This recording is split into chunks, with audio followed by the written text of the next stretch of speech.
Just take your cursor to type a message here, keep it there, it will not ever lock itself.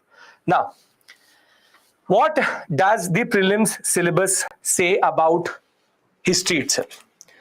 And UPSC always does this, which is it is as vague as possible, as vague as possible. History of India, Indian national movement. They have been very kind to us, which is that they have not specified anything to us, and they've just written history of India and Indian national movement. Pankaj, if you're from a technical background, don't worry. I will teach you from scratch. Don't worry about that. I will make sure that you will start to actually see the logic of history rather than ratifying history. Don't worry about that. History of India, Indian national movement. When does the Indian national movement start? Anybody? What is the date? Very good, Pranay. Not 1857, 1885. Formation of the Indian National Congress.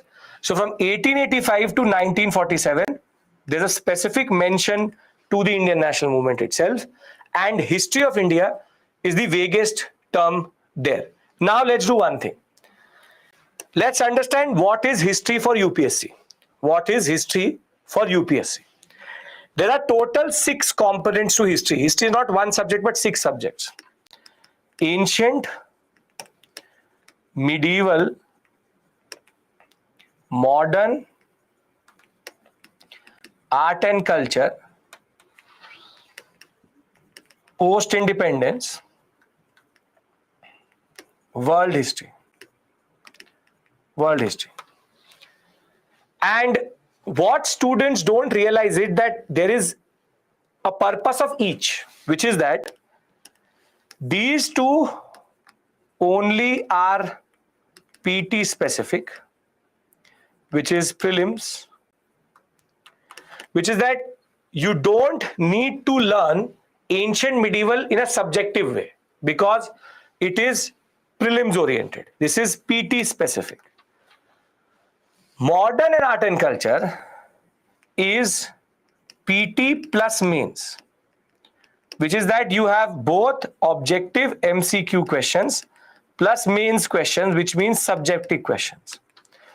And post-independence and world history are only mains, which means there is only subjective mains questions which come out of here.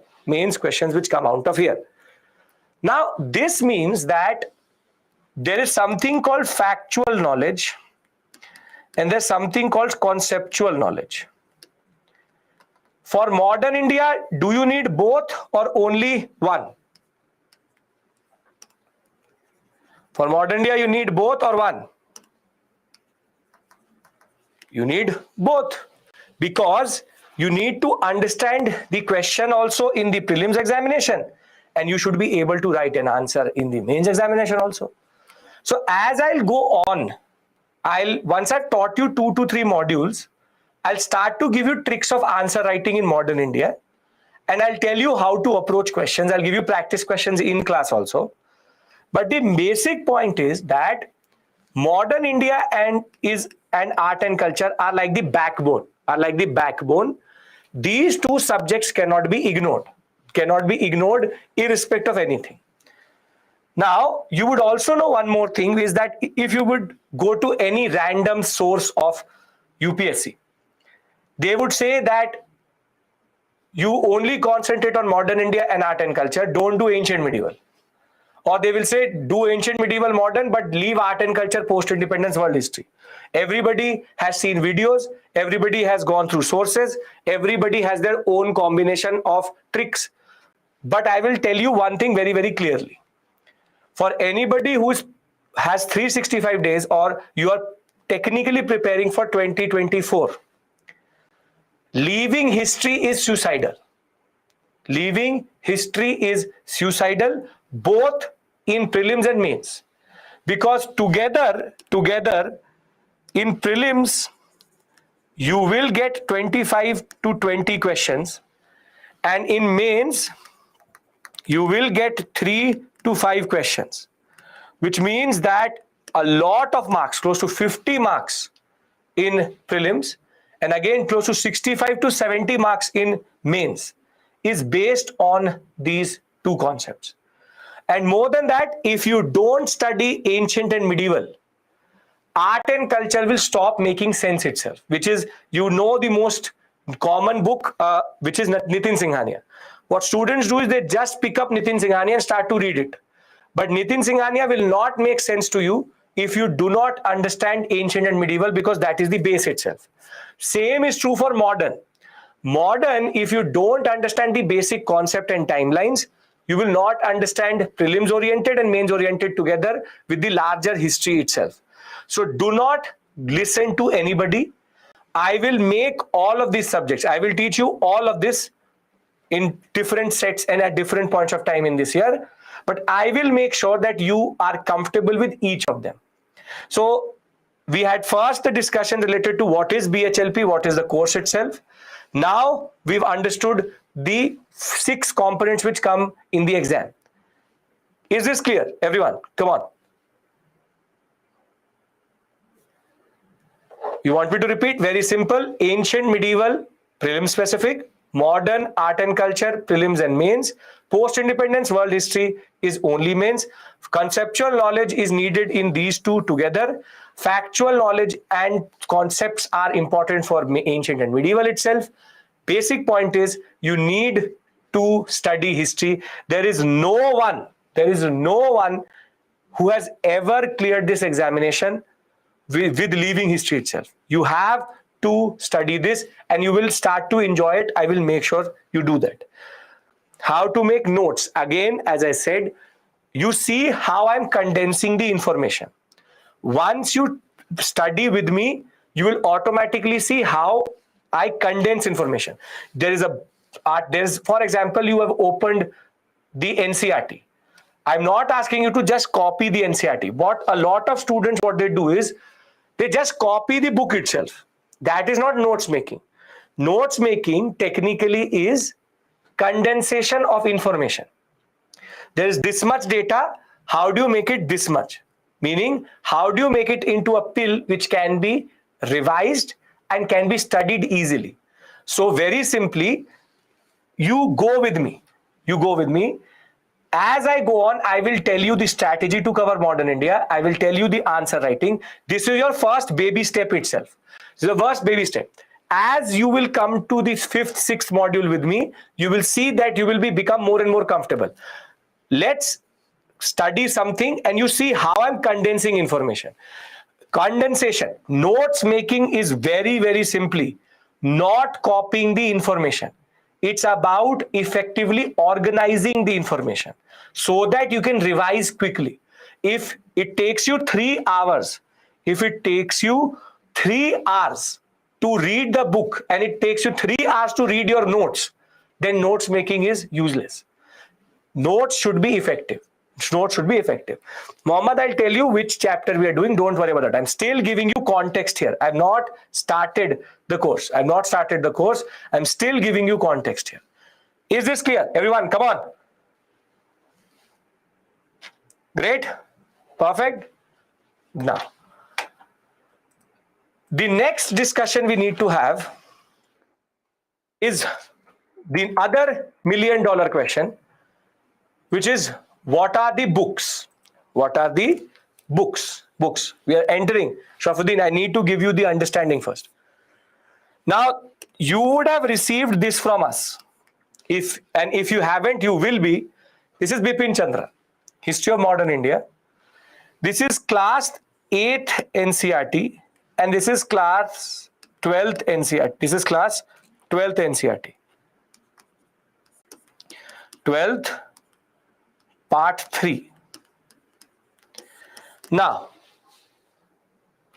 what I want from you is, I will be giving you 21 PPTs. What you see here, this is one PPT. Make the PPTs the base. Make the PPTs the base, because in PPT, I have not just added these 3 sources.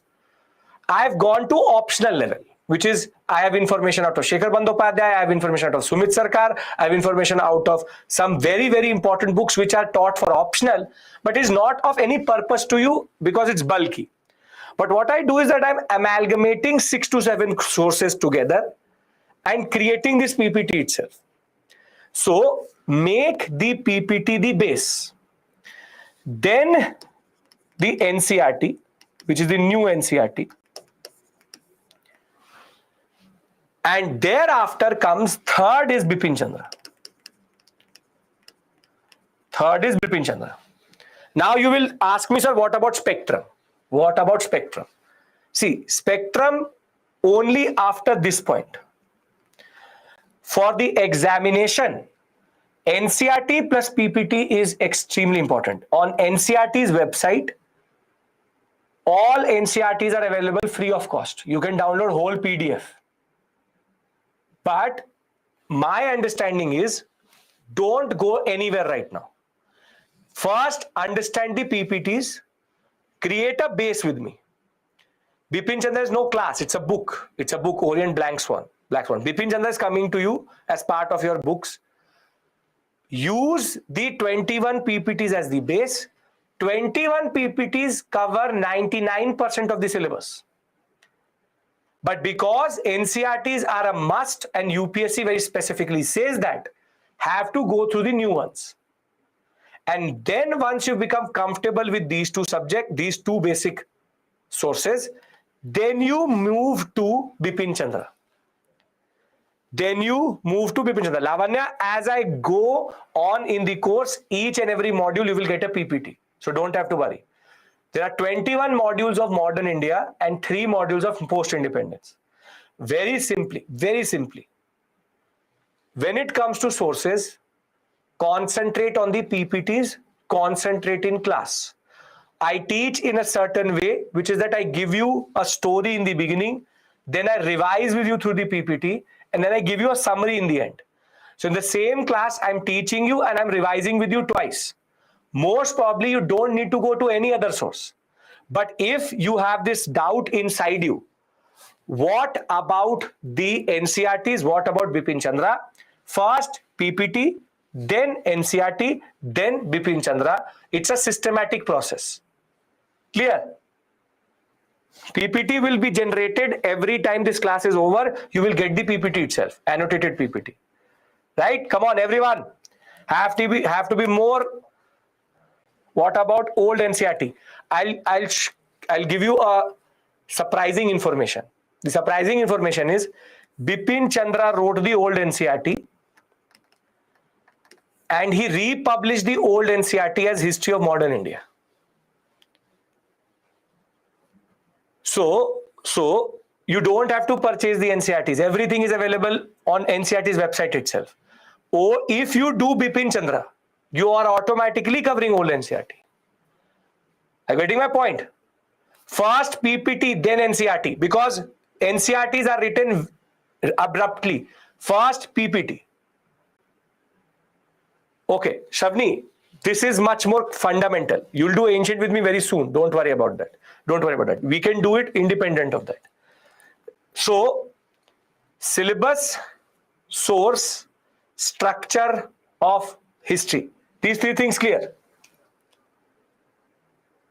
No, Simarpreet, see, 6th and 7th are ancient and medieval. There are actually total 6 to 7 NCERT. 6th is ancient, 12th class part 1 is ancient. 7th is medieval, 8th is modern, 12th class part 1 is ancient, part 2 is medieval, part 3 is modern. So basically there's a 2 books. I want you to go to 8th straight. What I want from you, 9th and 10th is world history. Don't have to touch that. What I want from you very simply is, what I want from India struggle for independence, Harsh, that is again a different level. That's an optional level book, very descriptive, does not give you basic information. And more than that, I'm covering it in class. My PPTs cover that. Can we agree to one thing before we move on, which is that as of right now, the PPTs are the base for us And once you will see that you've covered the PPT, NCERT will only look like a repetition. Can we agree to that? Don't need to buy the NCERTs, just have to read it. That's called skipping and skimming. That I will tell you. What is the strategy? Skipping, skimming means that you don't learn the NCERT, you just revise from the NCERT. These are both revision devices. So don't worry about that. Okay. Bipin Chandra is old NCERT. Bipin Chandra is old NCERT. These are new NCERTs which I am talking about. So, source, syllabus, structure. These three things clear. First PPT, then NCERT, then Bipin Chandra. Why not Ravi? A lot of technical students, engineers take history optional. I'll tell you the advantages as we go forward. Don't worry about that. Okay. Do you need to make notes out of NCERTs? No. Just have to revise. Don't have to make notes. Don't be eager to make notes right now. First, understand the whole thing. Spectrum, again, after you've covered NCERT. Spectrum is something which you can use vis-a-vis Bipin Chandra, meaning as substituting to Bipin Chandra or generally. But the point is, NCERT plus PPT is a must. Basavaraj, we will talk about notes making tricks. First, let's start something and understand what we have to do. Okay. Now, trends. Can we move on? Come on, everyone. I have not studied NCERTs before. Even better. If you are a blank slate, it is even perfect, because that makes my task easier, because you don't have any background to distort what I'm telling you. So don't worry about that. Okay. Poonam Dalal Dahiya book, please stay away from that. Poonam Dalal Dahiya, be it ancient, medieval or modern, please, my request to you is, a lot of information in that book is wrong. So please don't. Okay. If there's a video issue, just refresh. Okay. Now, Harish, don't worry. I'm just now going into trends and then we'll talk about what we have to do for today. Don't worry about that. So, as I said, GS paper 1 covers freedom struggle and post-independence. And there are close to 35 marks, which is 2 10 marker, 1 15 marker, which comes from this. It's been more or less consistent. Just 2017, there was a spike in the marks itself, number of questions, 2 to 3. And I'm going to start at the NCERT level itself. I start at NCERT level, I take you to optional level. Don't worry about that. Then post-independence, you from time to time either have not been getting questions, but past 2 years there have been questions. And when we talk about modern India,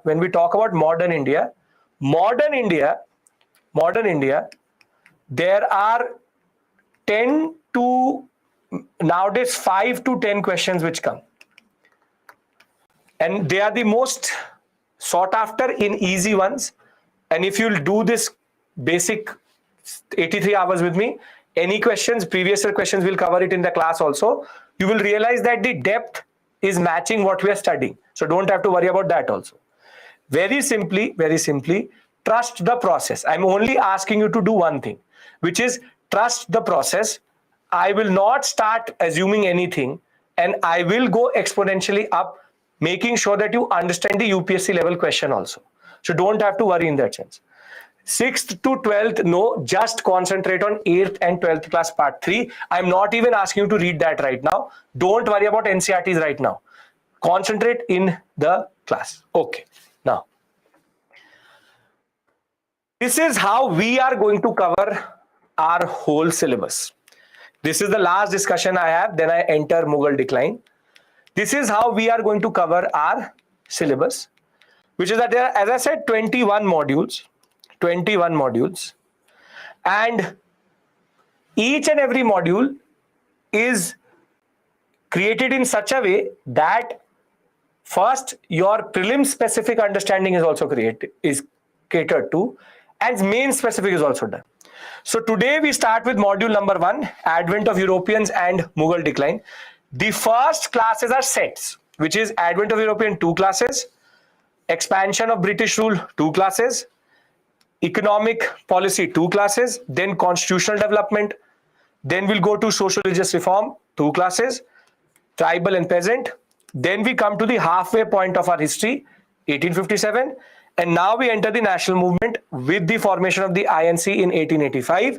Moderate politics, extremist politics, Gandhi, pre-Gandhian Home Rule League, Gandhi, and then the whole national movement itself.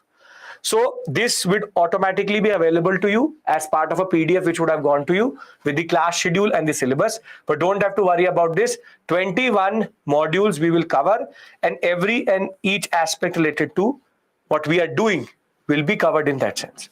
Now, if all of this is clear, can we now begin our journey? Because I need to explain to you where are we starting, where we are, and what we are going to do.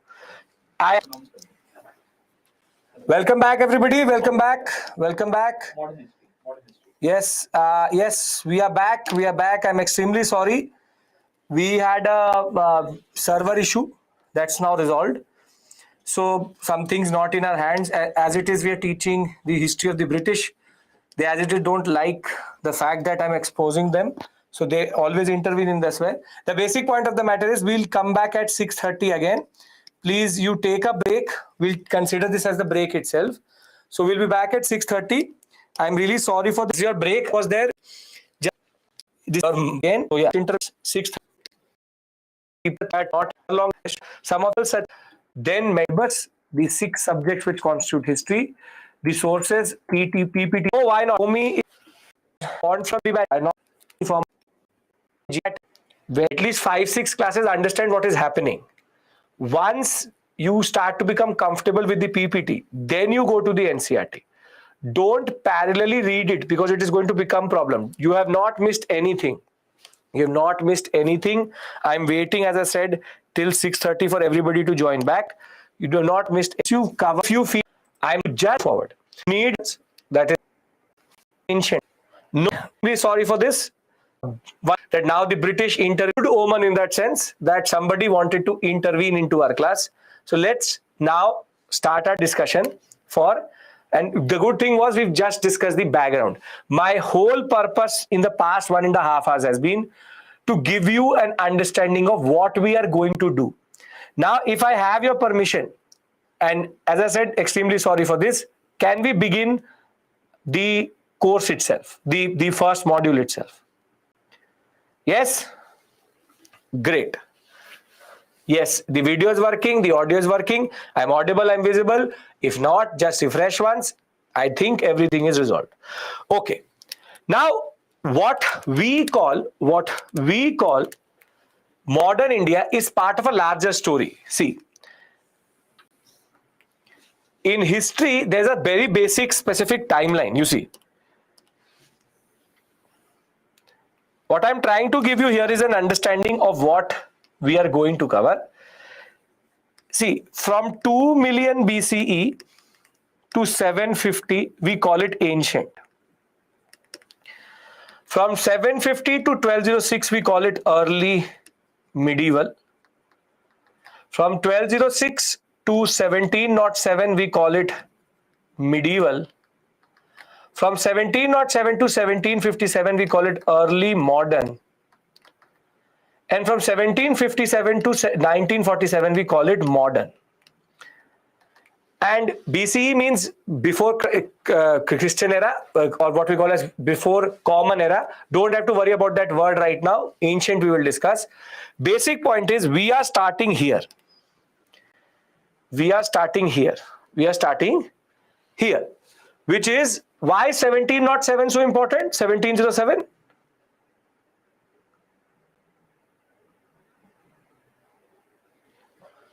What happened in 1707? Yes, very good.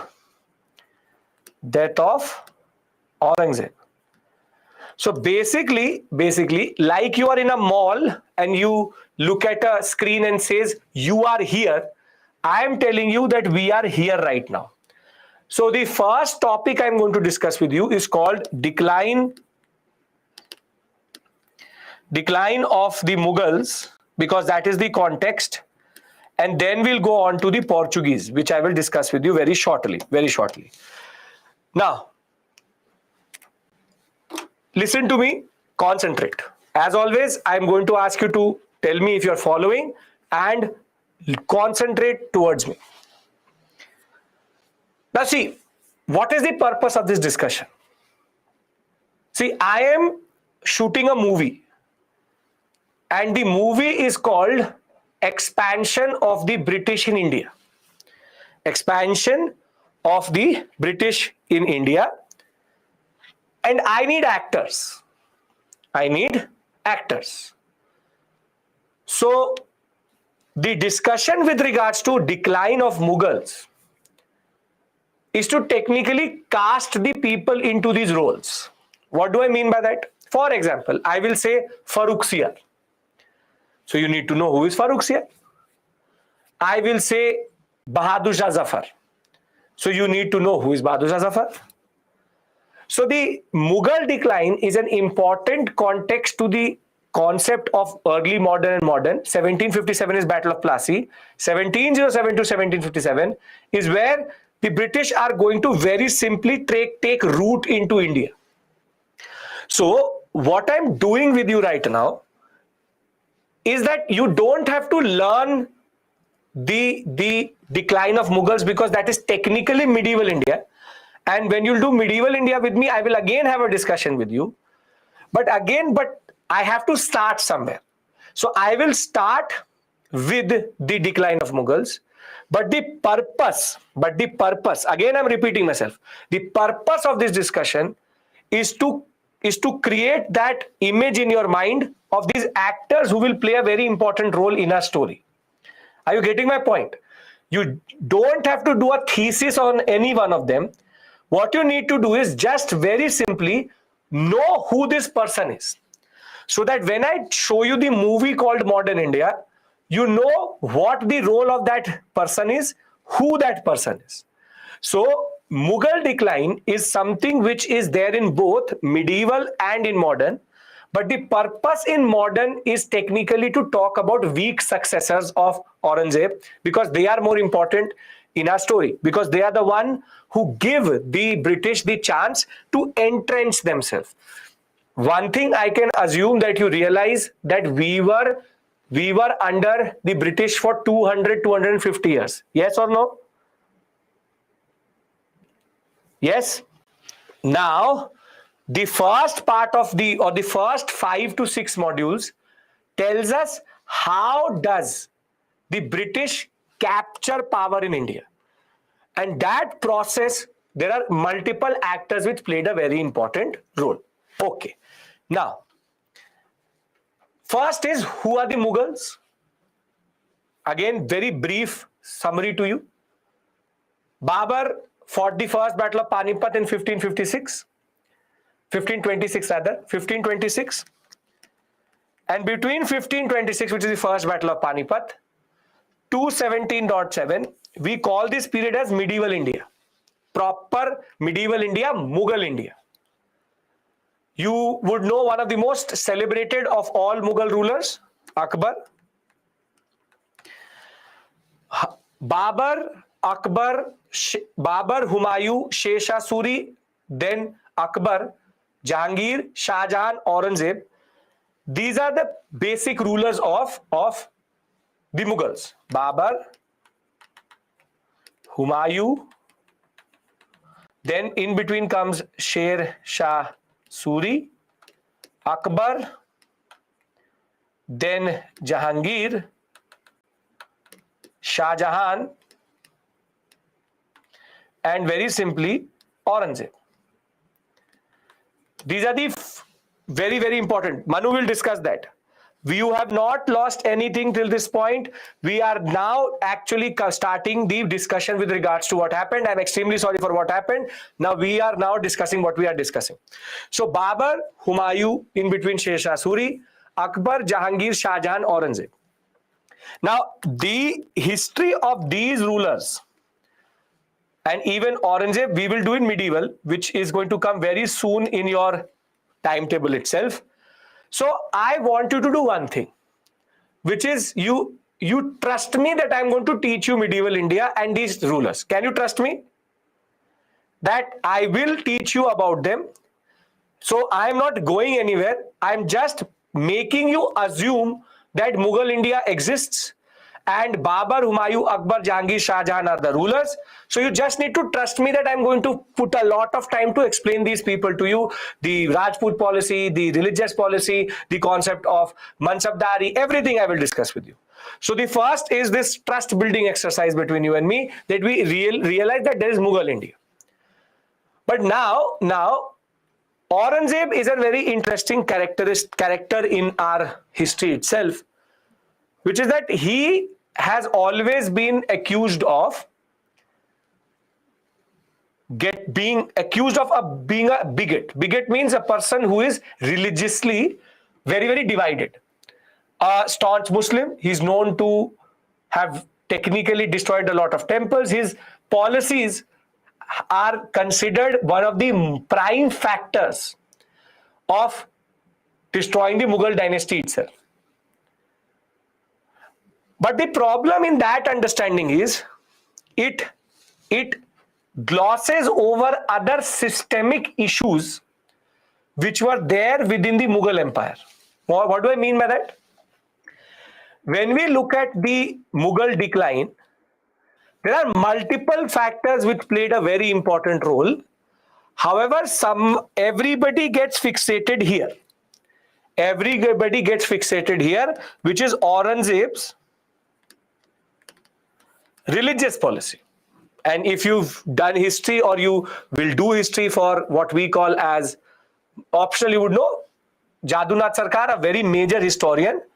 He was the one who was obsessed with Aurangzeb's religious policy, that he is the single-handed reason why the Mughals declined, which is the Mughals, why they declined. Single-handed reason, he will put it on Aurangzeb's religious policy.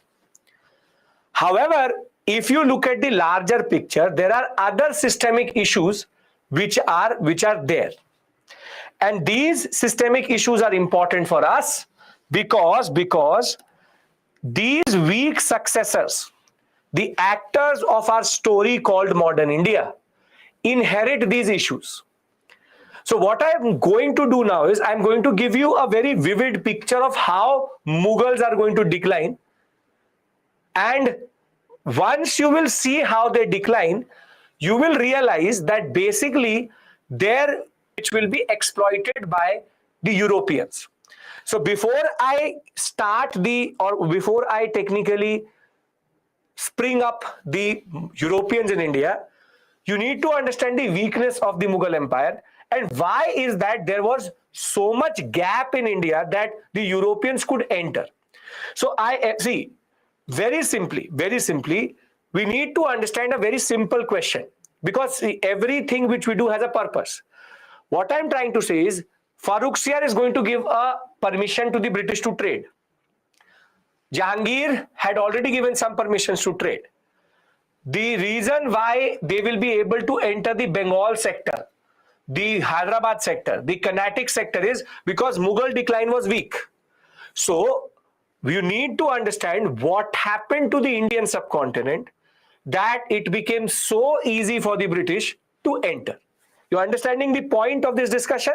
The basic systemic concept. Yes? I need more enthusiasm. Come on. You need to be, in my class, you need to be more. Because if you don't say yes, if you don't tell me that you are with me, everything I do forward, I am blind. I need to know if you are following me. Great. Perfect. Thank you so much. Now, see, the first point is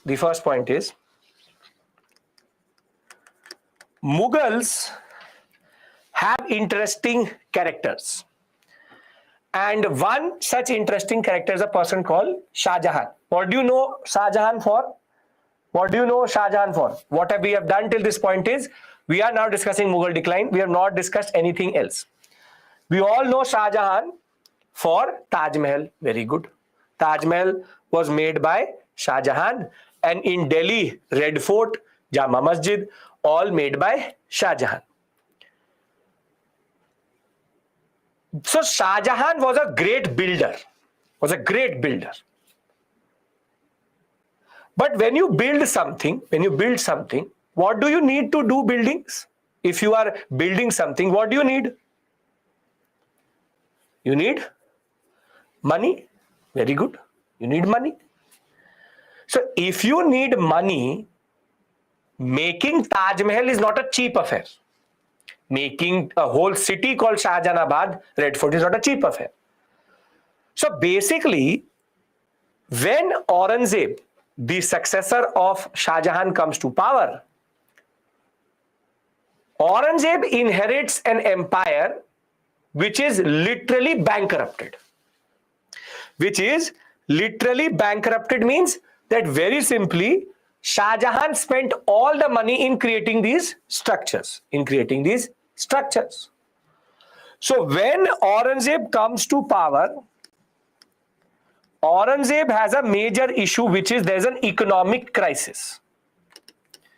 There's an economic crisis, proper economic crisis within the Mughal Empire itself, and that is because of Shah Jahan's overspending. It technically doesn't help that Aurangzeb has also taken a policy of religious division, which is that he is technically following a policy in which he is not tolerant, So there's an economic crisis, and he is following a religious policy which is divisionary. That's called bigotry. He is technically being religiously not tolerant.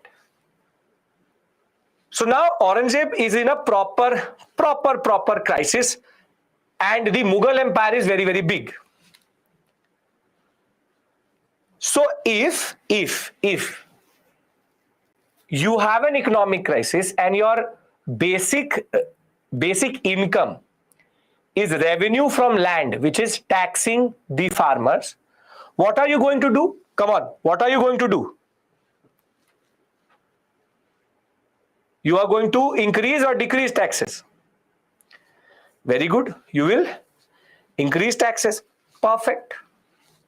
You will increase taxes.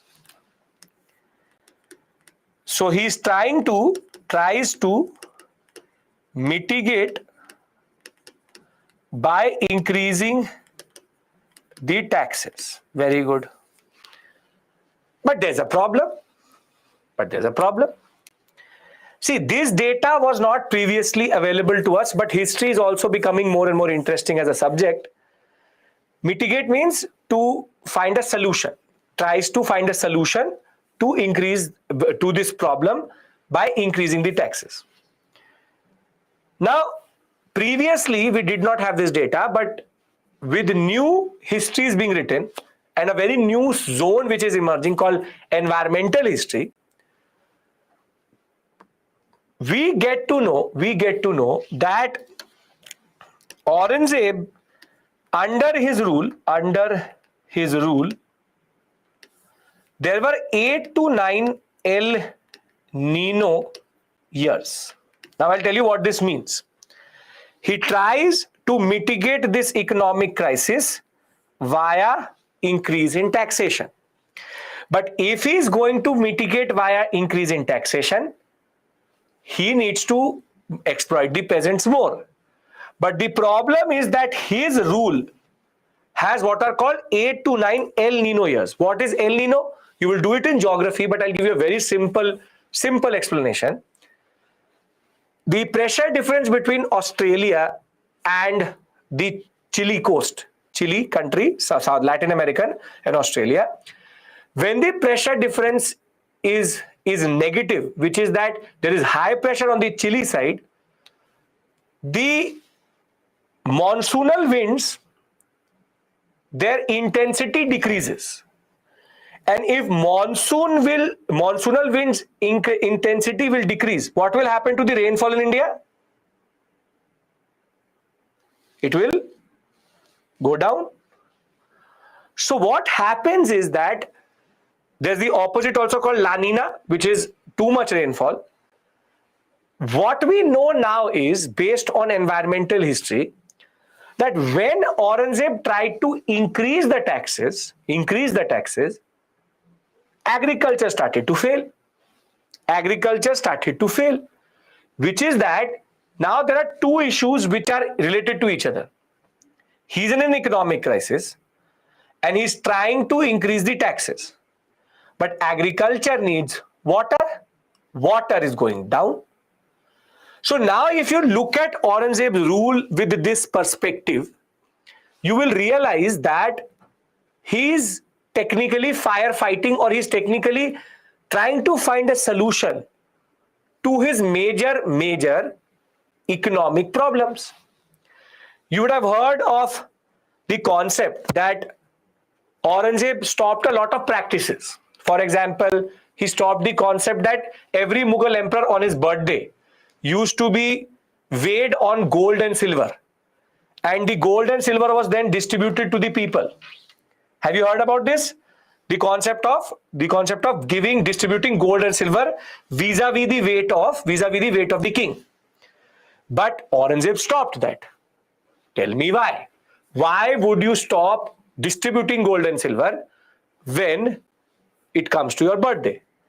Because people thought it was a religious act, but technically he doesn't have money only. So Shah Jahan could give it, Jahangir could give it, Akbar started it. But Aurangzeb does not have money, so why will he distribute it to the people itself? So what I'm trying to create here is, an image.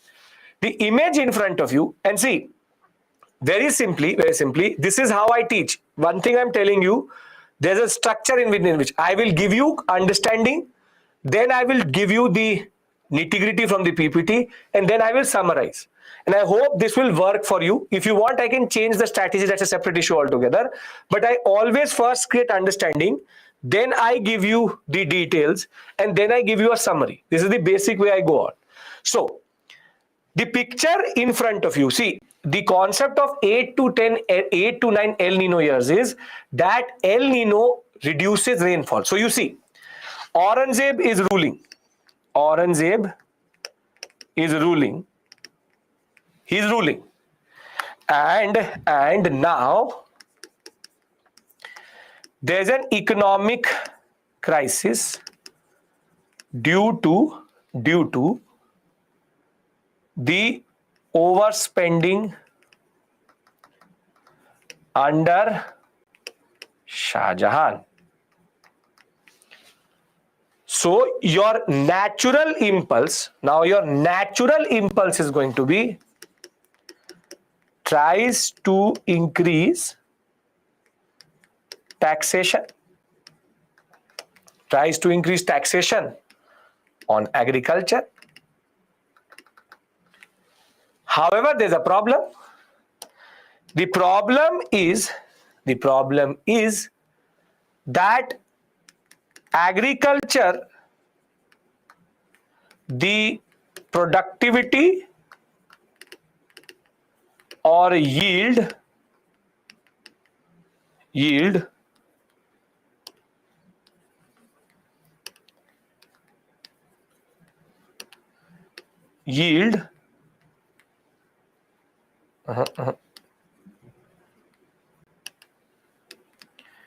falls due to successive failure of monsoons. Can we agree to these three things? Yield means how much is going to be produced. One land gives how much? 10 kg, 50 kg, whatever. Yield. So he is in an economic crisis and he is now going to increase taxes. If he is going to increase the taxes, agriculture cannot, technically the peasant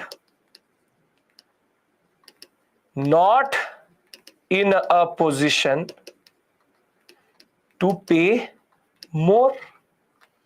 They can't pay more. You take 1/3, you take half. They can't pay more. So if the people can't pay more and you create burden on them, what is going to happen?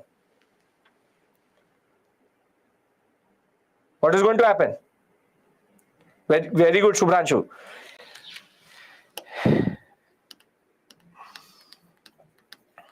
agrarian revolt. People said enough is enough. We will not pay. We will not pay only. We will not pay only.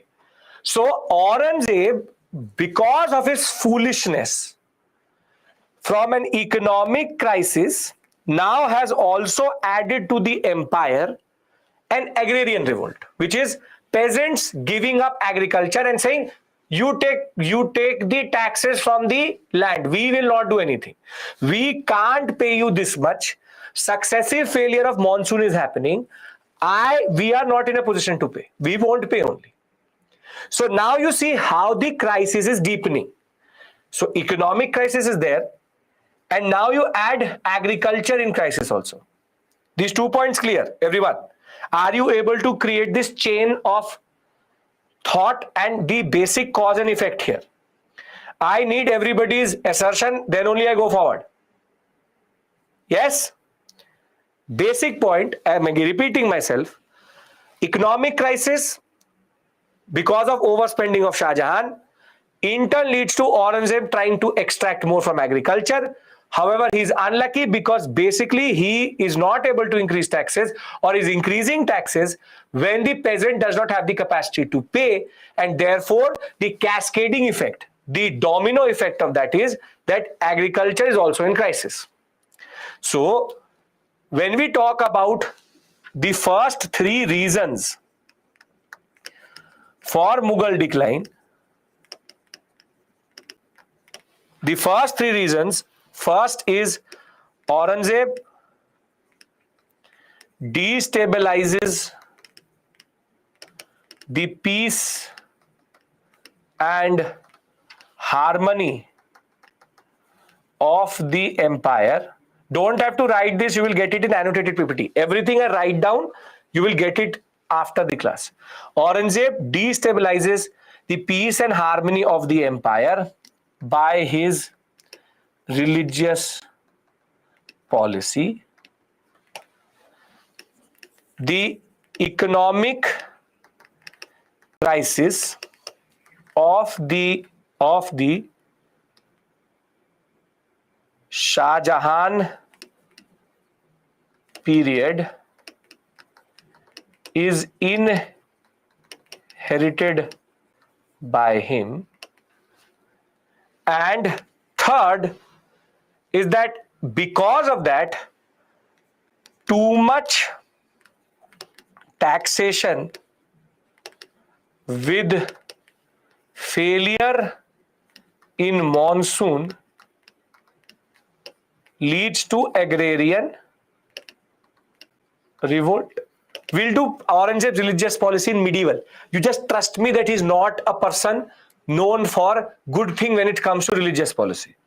So his religious policy being the fact that he had Mushtashibs, he removed Navroz, he stopped most of the processes, he started to go after a lot of rulers and their temples which were very prosperous. There's all this whole story.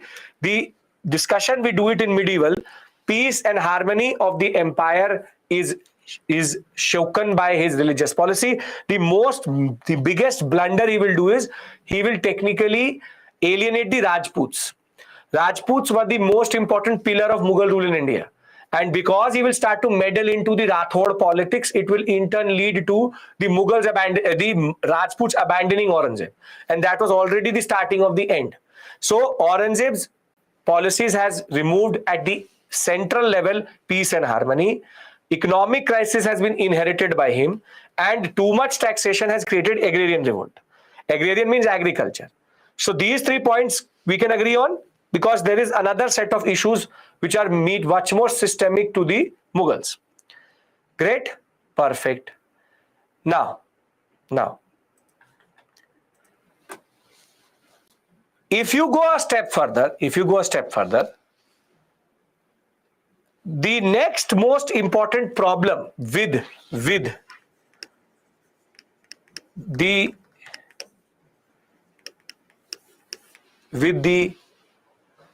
Mughals is called Jagirdari crisis. You have heard it somewhere. Satish Chandra's very, very well documented reason, Jagirdari crisis. Now, what is Jagirdari crisis?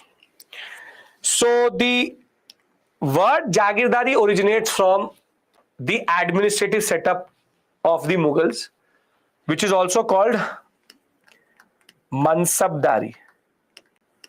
Mansabdari is technically, Mansabdari same thing. Mansabdari is the larger word, Jagirdari is a subset of it. So Mansabdari is the bureaucratic system, is the bureaucracy of the Mughals. So there's a very elaborate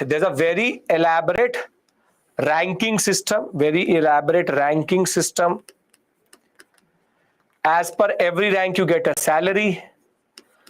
And the Mughals, and I'm again going to do this in a lot of detail with you in medieval, but the Mughals, what they used to do, on every rank, they give a salary, but they can give you the salary two ways.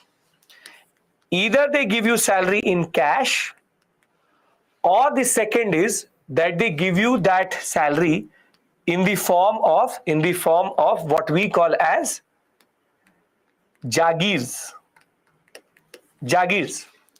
First three reasons are related to agriculture, agrarian revolt, related to the concept of too much exploitation of the peasantry, economic crisis and religious policy of Aurangzeb. But the second, the third and the fourth, what is called the next set of issues, are because the Mughal Empire, the backbone of the Mughal Empire is the Mansabdari system, and the Mansabdari system will start to crumble. As I said, you are an officer. You are liable to a salary. You will become an IS officer. So you will have, again, I'm giving you a very simplistic picture. Zat, Savar, Ekaspa, Duaspa, we'll do it in medieval. I'm not complicating it here. Very simply, the point is, you're an officer, you get a salary. When you get a salary, you can get it two ways, either in cash or in Jagirs. Jagir is mean land. You get a land grant or you get a revenue assignment, and you take your salary out of the land. I'll give you a very simple example. You are the DM of Agra, for example. So the government of India can give you two-way salary. One, it can transfer that 1.1 lakh rupees to you in your account. That would be which type of solution to your salary? Cash or Jagir? Cash. Now, the government of India becomes bankrupt, or the government of India is finding it difficult to get that 1.1 lakh rupees.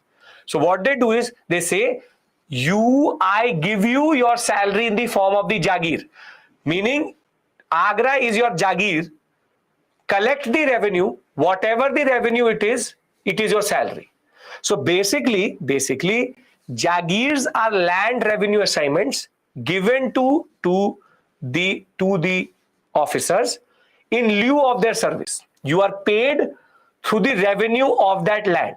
It's a much easier system because you don't have to do the headache of transferring, and cash, gold and silver is something which is in limited supply. So in the whole Mughal administration, there's an army of Jagirdars, which is that these Jagirdars are nothing but Mansabdars or officers who are getting their salary in the form of land revenue, which they collect from their Jagir. The word Jagir itself means it's exactly the same as Ikta, if you understand Ikta. The basic point of the matter is you collect the land revenue as your salary. Is this making sense? Again, very simplistic understanding, complication when we discuss medieval India. What is the difference between Jagirdar and Mansabdar? A Mansabdar can be paid in cash, but a Jagirdar is paid, a Mansabdar who is paid in land is called Jagirdar. I'll give you a very simple line and you should be able to figure it out. Not every Mansabdar is a Jagirdar, but every Jagirdar is a Mansabdar. Basically, I'm an officer. If I get it in cash, I'm a Mansabdar. But if I get my salary in land, I'm a Jagirdar. But again, as I said, the system is a little bit more complicated than what I'm telling you. But for the purpose of this discussion, bureaucracy, the Mughal administration is based on a very elaborate system of Mansabdars and Jagirdars who get their salary either in cash and either inland. And this is the way the whole empire works. And these Jagirdars and Mansabdars are the army of IS officers, for example, who run the empire. Is this clear? Every Jagirdar is a Mansabdar, but not every Mansabdar is a Jagirdar. Right? Is this making sense? Again, as I said, much complicated than this, but for the purpose of modern India, this is enough. Right? Okay. Jagirdar gets salary from land revenue. Jagirdar is nothing but a Mansabdar who gets. If you hold a Jagir, a Mansabdar becomes a Jagirdar. If you don't hold a Jagir, you're still a Mansabdar. Right? If you understand Ikta, then Iktidar, same thing. Basic point. So, simple point.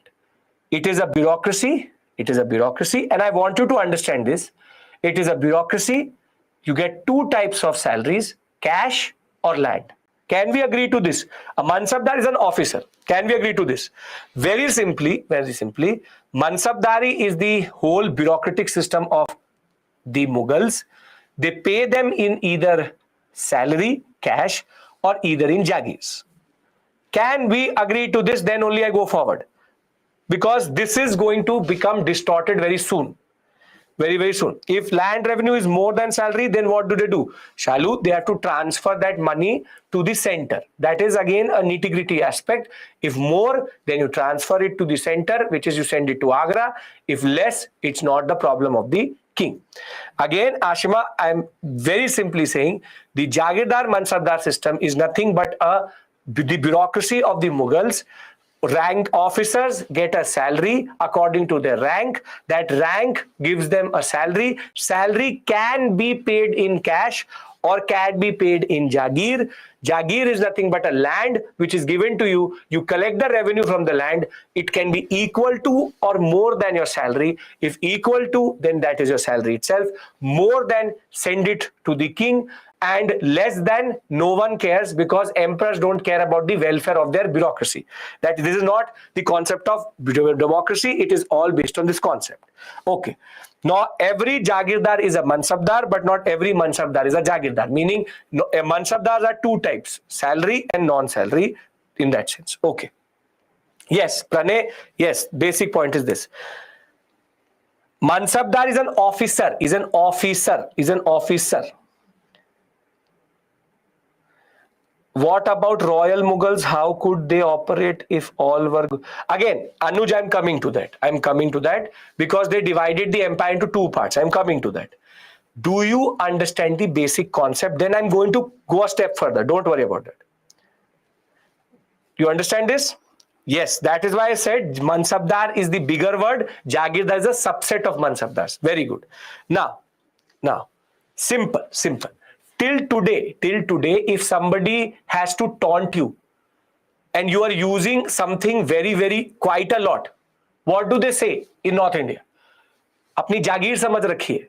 That you think of it like a Jagir. Don't they see that? Ki you think of that land as your Jagir. That very simply, that word is coming from that only. That you basically think of that revenue coming from that area as your own. Jagir is nothing but revenue assignment to an officer in lieu of salary. If I want to use the technical definition, Jagirs are revenue assignments given to officers or Mansabdars in lieu of their service to the empire. The land revenue equals to their salary. Okay. Now, obviously the state is not done. The state is not done. I'm not writing these things, Shalu, because I will do this with you properly in medieval India. I'm just trying to give you I'm trying to give you basics here because that is what is needed. We are not doing it in detail because there's something called Zat Sava. That is something I do in medieval. Don't worry about that. You have to trust me here that I will do it in medieval with you. I'm just explaining the basic concept to you. Can we agree to this? I told you, I have to control this area because it is technically properly medieval. Okay. So, the state is obviously not dumb. They will not give all land to Jagirs. So what they used to do was that they used to divide the empire into two parts. One is called Khalisa and the other one is called Paybaki. Paybaki. Again, something properly medieval. Paybaki, Khalisa is technically center or crown controlled land and no Jagirs are given here. So according to the quality of land, the best land is going to be Khalisa or worst land is going to be Khalisa. Use your logic, basic logic. Best land, the best fertility based land was put under Khalisa. So basically what they used to do, everything between the Ganga and Yamuna, which is called the Doab. Ab means water. Doab, two waters, Ganga and Yamuna, and they keep it under Khalisa. Now, after that, whatever is left is called Paybaki. Jo bach gaya, what is Baki? Paybaki. And it is in Paybaki that they allocate Jagirs. Allocate Jagirs. Now, very simply, again I'm repeating because I'm going to ask you a very important question. Jagirdar, we have discussed three reasons, which is agrarian crisis, the concept of economic crisis, and Aurangzeb's religious policy. Now on the other side, there is this bureaucratic system which is called Mansabdari system. It is the backbone of the empire. And in this backbone of the empire, the empire is divided into two parts. Khalisa, which is crown land. Nobody has no Jagirs here. Everything goes directly to Agra and then thereafter to Delhi. And there is Paybaki, in which Jagirs are given. If you have a very big salary, rather than giving it to you in cash, they give it to you in the form of Jagirs. The advantage of Jagir is very simple. The headache of day-to-day administration is on the Jagirdar, on the Mansabdar. They do general administration, they do revenue administration, they do everything themselves. The state does not have to care about anything. Is this point clear? Only Jagirdars are given land in Paybaki. Paybaki is where technically allocation of land is there. Okay, now you tell me one thing. Yeah, Khalisa is like UT. Very good, Amit. Very good. Great. If you can understand that analogy. Now, if you are in an agrarian crisis, you will, or if you're in an economic crisis, you will increase Khalisa land or decrease Khalisa land. I'll repeat it again, but you'd give me this answer. You will increase because you want more central revenue, so you will increase Khalisa land. Mansabdari system, say ni, come on, everyone who wants me to repeat, very simply, Mansabdari system is the backbone bureaucratic system of the empire. They get salaries in two ways, cash or land. Land is given when your salary is too much and it is easier for the administration of the whole empire. They are called Jagirdars or Jagirdar Mansabdars, and they get land revenue as their form of salary. Now, the economic crisis has hit Aurangzeb. So he will obviously, the word Paybaki means if this is the whole empire, if Khalisa is this, then this is Paybaki. Paybaki is the land available for allocation of Jagir.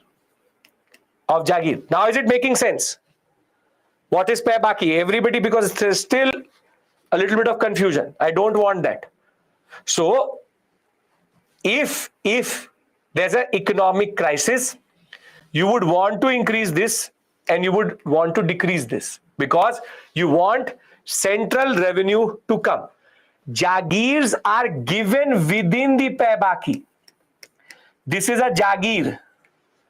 Jagirs are given within the Paybaki, right? So now you see, till Shah Jahan,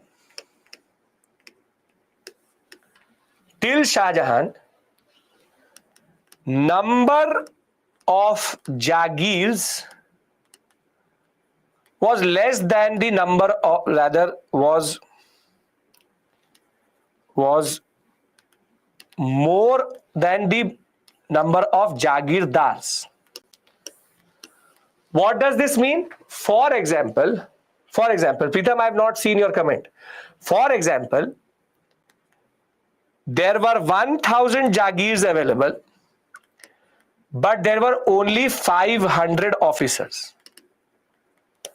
Is this a favorable position or not a favorable position? Is it a favorable position? Yes, it is favorable because you have more land and less officers.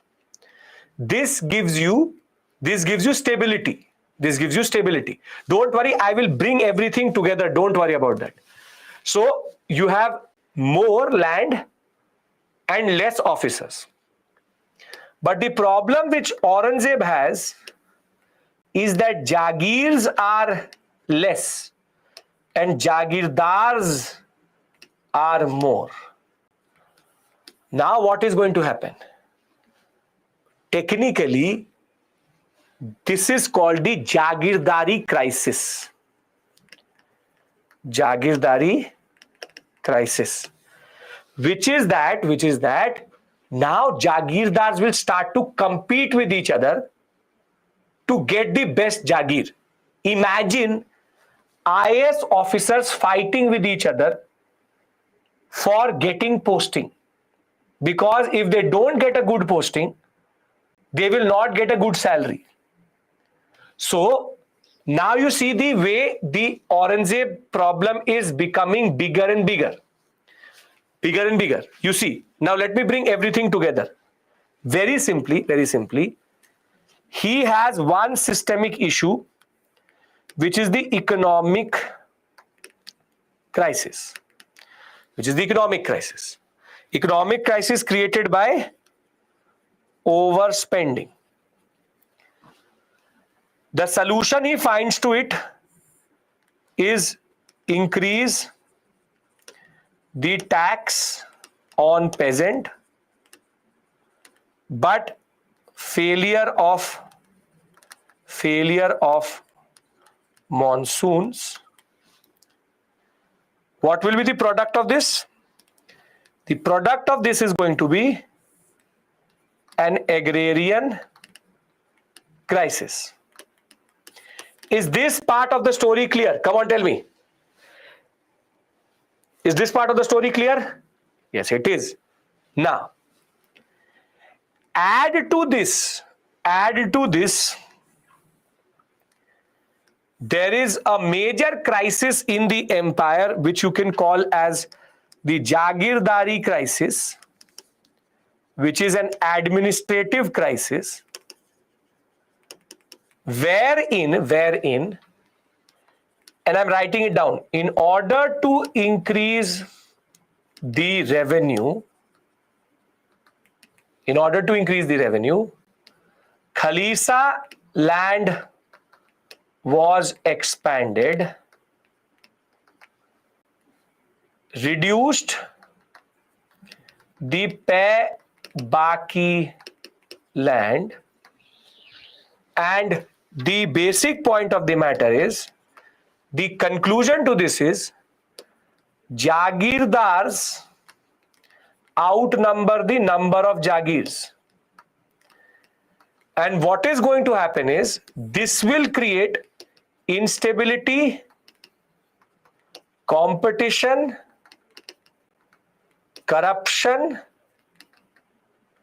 and basically no officer cares about administration now.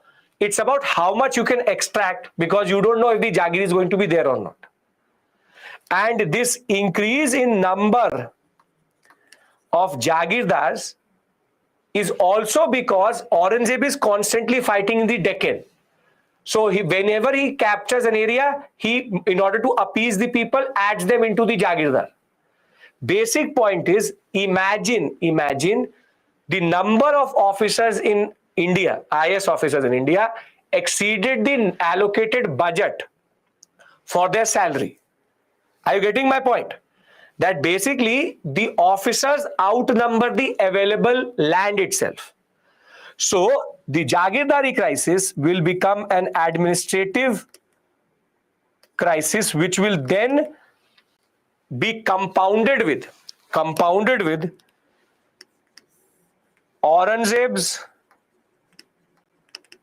religious policy, which is going to destabilize the empire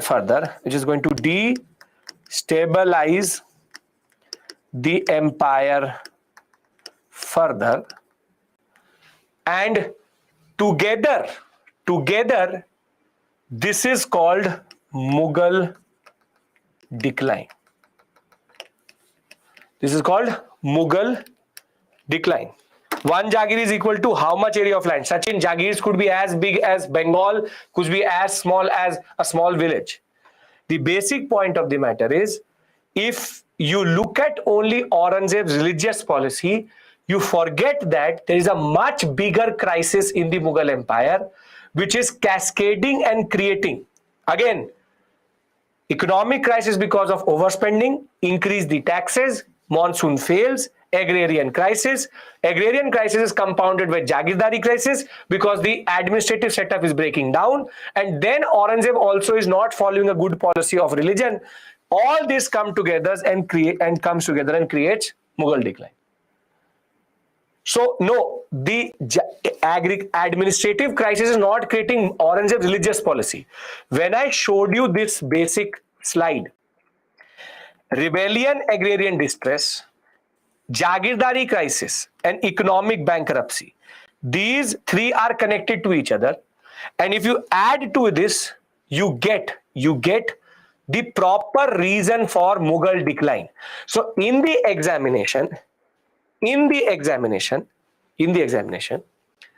if they say, consider the following: agrarian revolt, economic distress, religious policy, and weak successors, or one random reason, will you be able to identify the causes of the decline of the Mughals? Yes or no? Yes? So very simply, if you will read any standard book, or if you'll read, or if you'll go to basic stories, long story short, there are multiple reasons to the decline of the Mughals. Aurangzeb's religious policy is one of the many which are already there. And why am I having this discussion with you? Because this is what the successors of Aurangzeb are going to inherit, and they are the ones who will start to give the Europeans power.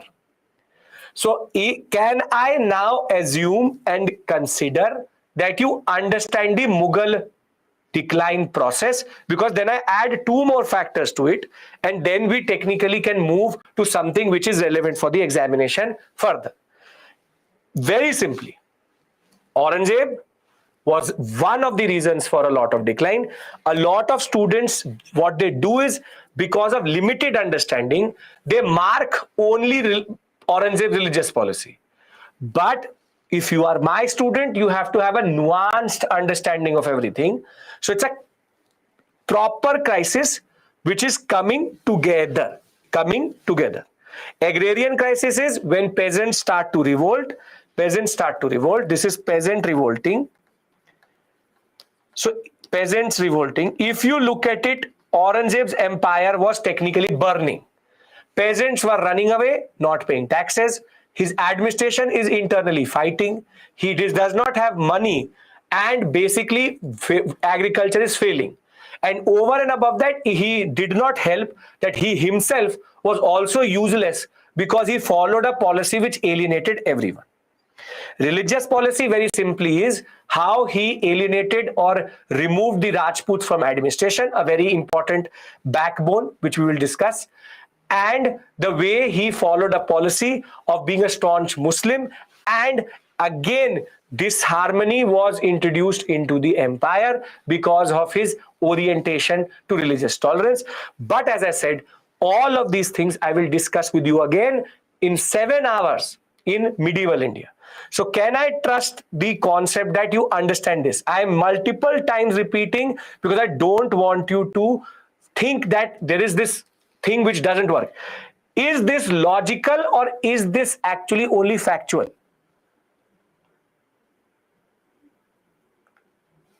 This is logical. This is the basic point. It's a crisis in making. It's a crisis in making. Slowly, slowly, slowly, everything is coming together. Very simply, economic leads to agrarian, in turn leads to Jagirdari. Jagirdari, you add his religious policy, you get Mughal decline. It's a recipe. It's a recipe. You start the pan, heat it up with economic crisis, add a little bit of agrarian crisis, add a little bit of Jagirdari, add Swad Anusar, a little bit of pinch of religious policy, and what you get is Mughal decline. Done? Can I move to the next two and what is actually relevant for the medieval part of this story, or rather the modern part of this story? Okay.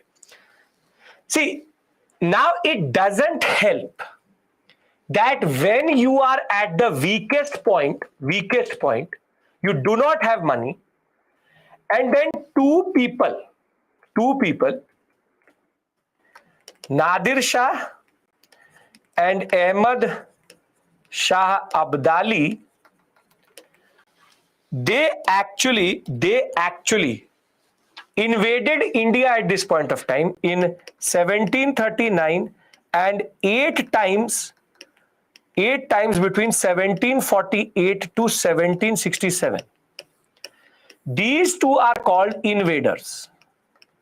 Basically, Central Asian invaders who do not care who rules India, but they want to loot Delhi.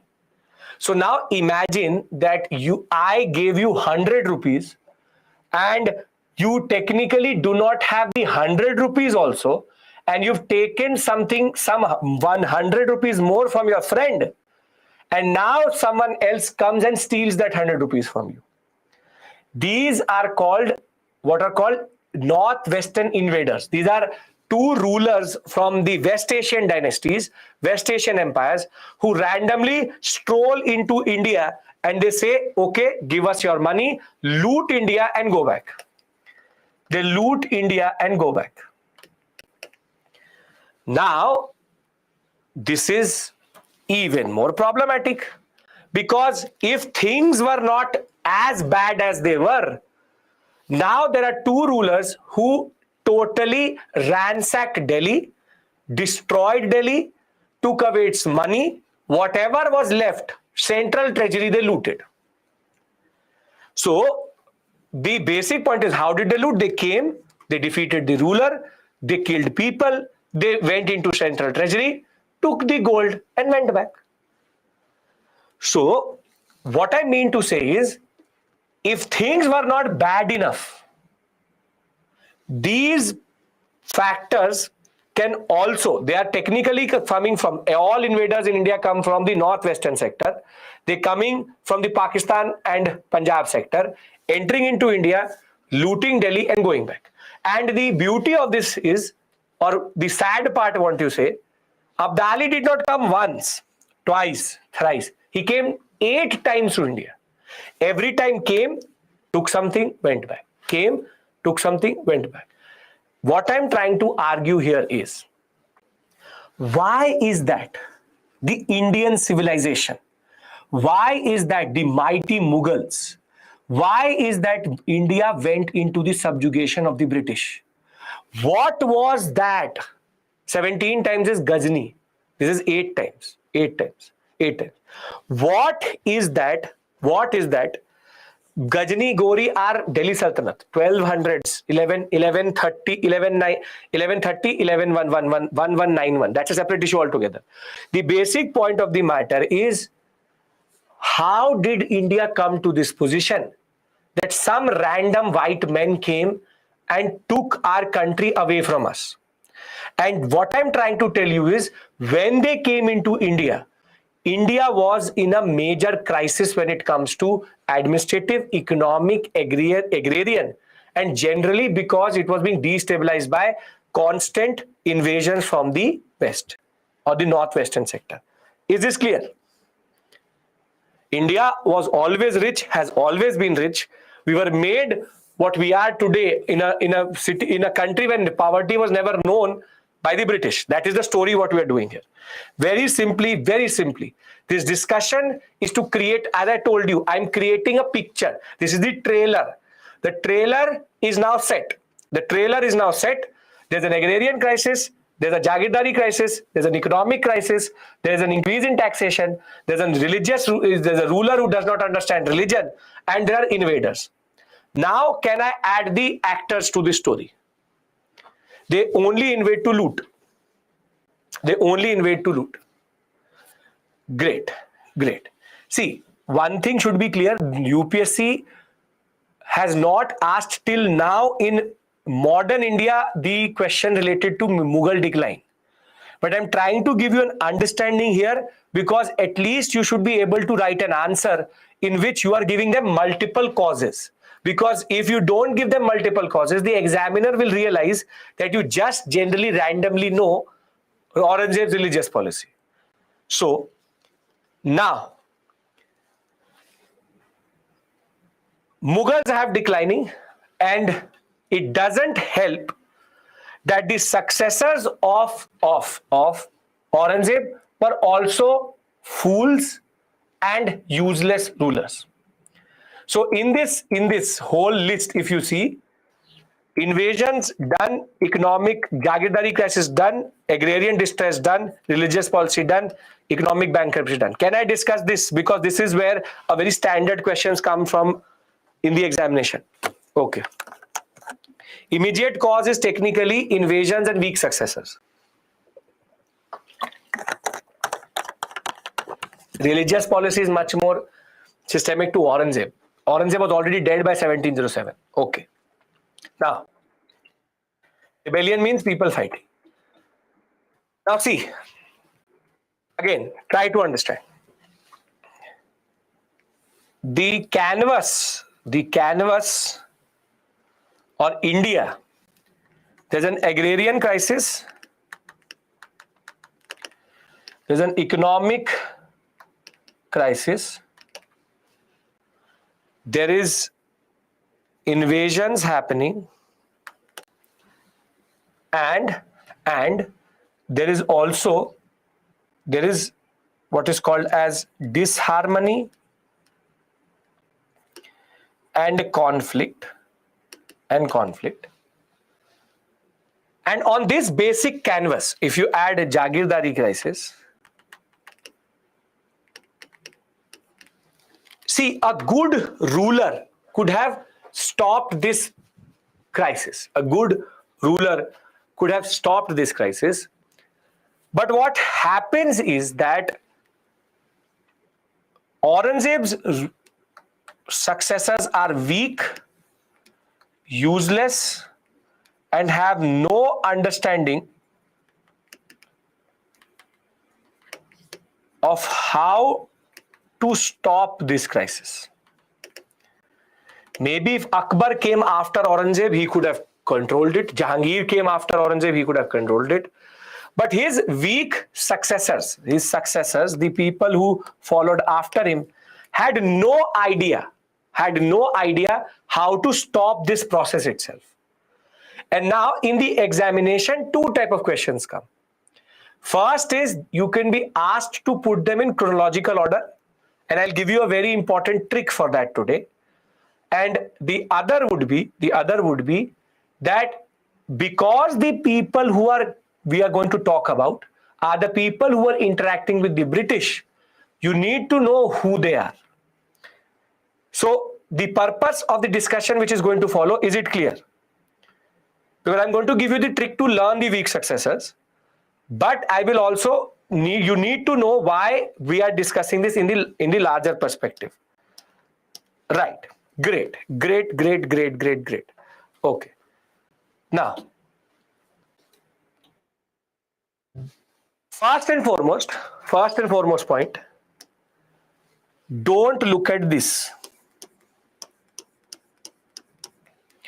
Do not have to learn their years. I've given it for reference, but you don't have to learn it.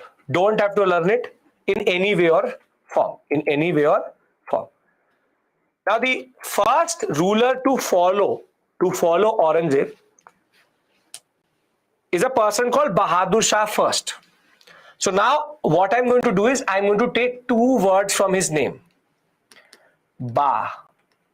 See, a lot of you would know this is called acronym making. You know what is acronym making? What is the concept of acronym making? That you make small words which give you a trick to solve that basic problem. So very simply, a lot of you will do this B, J, B, M, but the problem is there are two B's. So how would you know which is which B? So always take first two words. So you have B.A. Bahadur Shah. After 2-year-long battle of succession, 63-year-old Prince Muzaram, he took the title Bahadur Shah, the eldest son of Aurangzeb, came to power and he took the title of Bahadur Shah. However, very short-lived rule in that sense, and he will be followed by a person called Jahandar Shah. You see, very small, 2 years, 3 years, 4 years, not very long rules. Now, Jahandar Shah had been appointed by a person called Zulfikar Khan, who was a noble of the emperor, and he will appoint himself as prime minister, and Jahandar Shah will be made the king. Now, for me, what is more important is Baja. Can you remember Baja? Yes or no? You can remember Baja? Yes. So I am now making a mnemonic. You see, Baja, Bahadur Shah, Jahandar. He is the first. He is the second. Baja. Till this point, everybody is with me. Come on. Everybody is with me till this point. Nothing is stuck. Nothing is there. Everything is perfect. So, Bahadur Shah first fights with his other sons of Aurangzeb to come to power. He is very quickly killed by Zulfikar Khan, and Zulfikar Khan installs Jahandar Shah into the throne. You will see all are more or less puppet rulers. Okay. Now, Baja. Let's do one thing. Let's make the acronym first itself. Farrukhsiyar. Rafi. Mu. Baja. Farmu. Bahadur Shah, Jahandar, Farrukhsiyar, Raifuddin, and Muhammad Shah.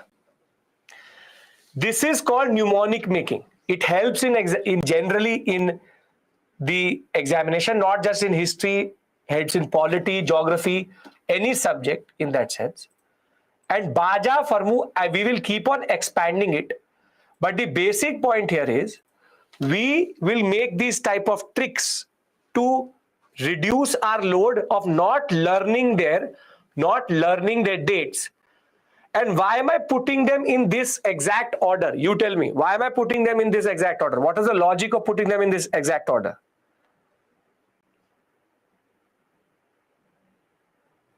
Yes, very good. Technically, they are already in chronological order. So I don't need to learn the dates. I don't need to learn the dates. I just need to learn this acronym, and basically for prelims my work is done. So let's do one thing. Let's make the whole mnemonic. Baja Farmu Al Shah Baja Farmu Ahmad Shah, Alamgir, and Shah Alam. Then last two, Akba, or the point is Ak, but now Bahadur Shah are two, so Akba two. Now let's consolidate. We'll talk about them later. For the purpose of the examination, Baja Farmu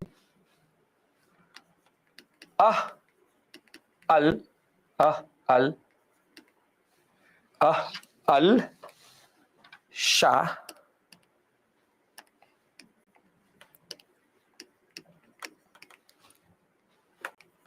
Akbatu. Baja Farmu Al Shah Akbatu.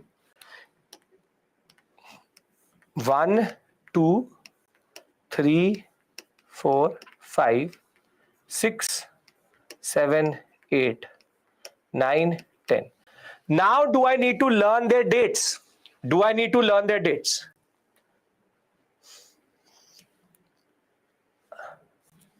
No. So very simply, learn this. I'm going to test it with you right now.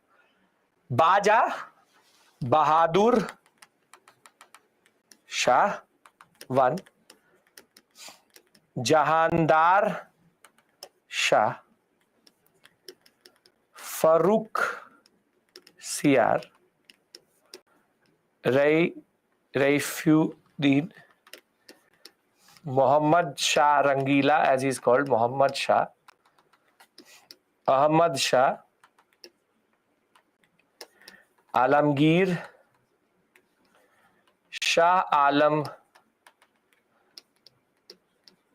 You have then Akbar, these last two, Akbar 2 and Bahadur. So Akbar 2, Bahadur Shah 2. We'll discuss about the jizya, don't worry about that. So 10 rulers are now in front of you in sequence. But you will say, sir, why do I need to learn first two? Because there are too many A's. AAA, AAS, ABJ, they're getting repeated. Now, Akbar 2 can be 2 for Akbar 2 also and Bahadur Shah also. I'm not saying Bahadur Shah again because then Baja 2 would automatically give you an understanding that Bahadur, you can make anything you want. The basic point of the matter is, this is something which you need to develop in yourself. So what I did was, I didn't care about this, but rather I created this. I'm giving you 1 minute, 30 seconds to look at this. And I'm going to give you a question. Just let's exercise something in class. Baja Faramu Ahmad Al Shah Akbar 2. If you're ready, you give me a thumbs up and then I'll give you a question. Let's practice in between class itself. Why not? Done? Baja Farmu Al Shah Akbar 2. Very good. Ready? Great. So consider the following.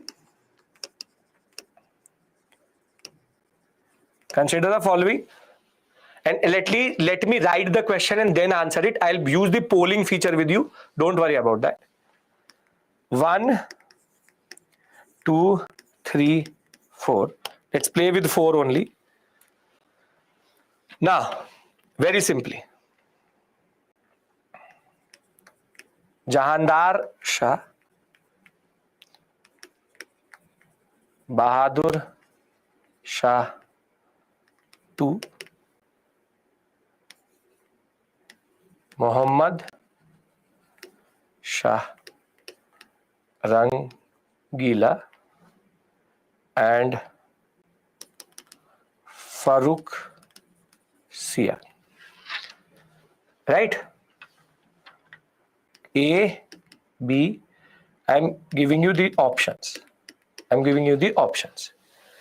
So 1, 2, 3, 4.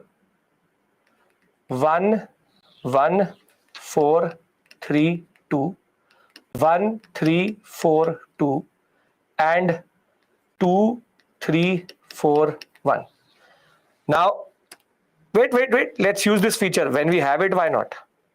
Come on, everybody. When it's over, we'll see how many of you got it right or wrong. Come on.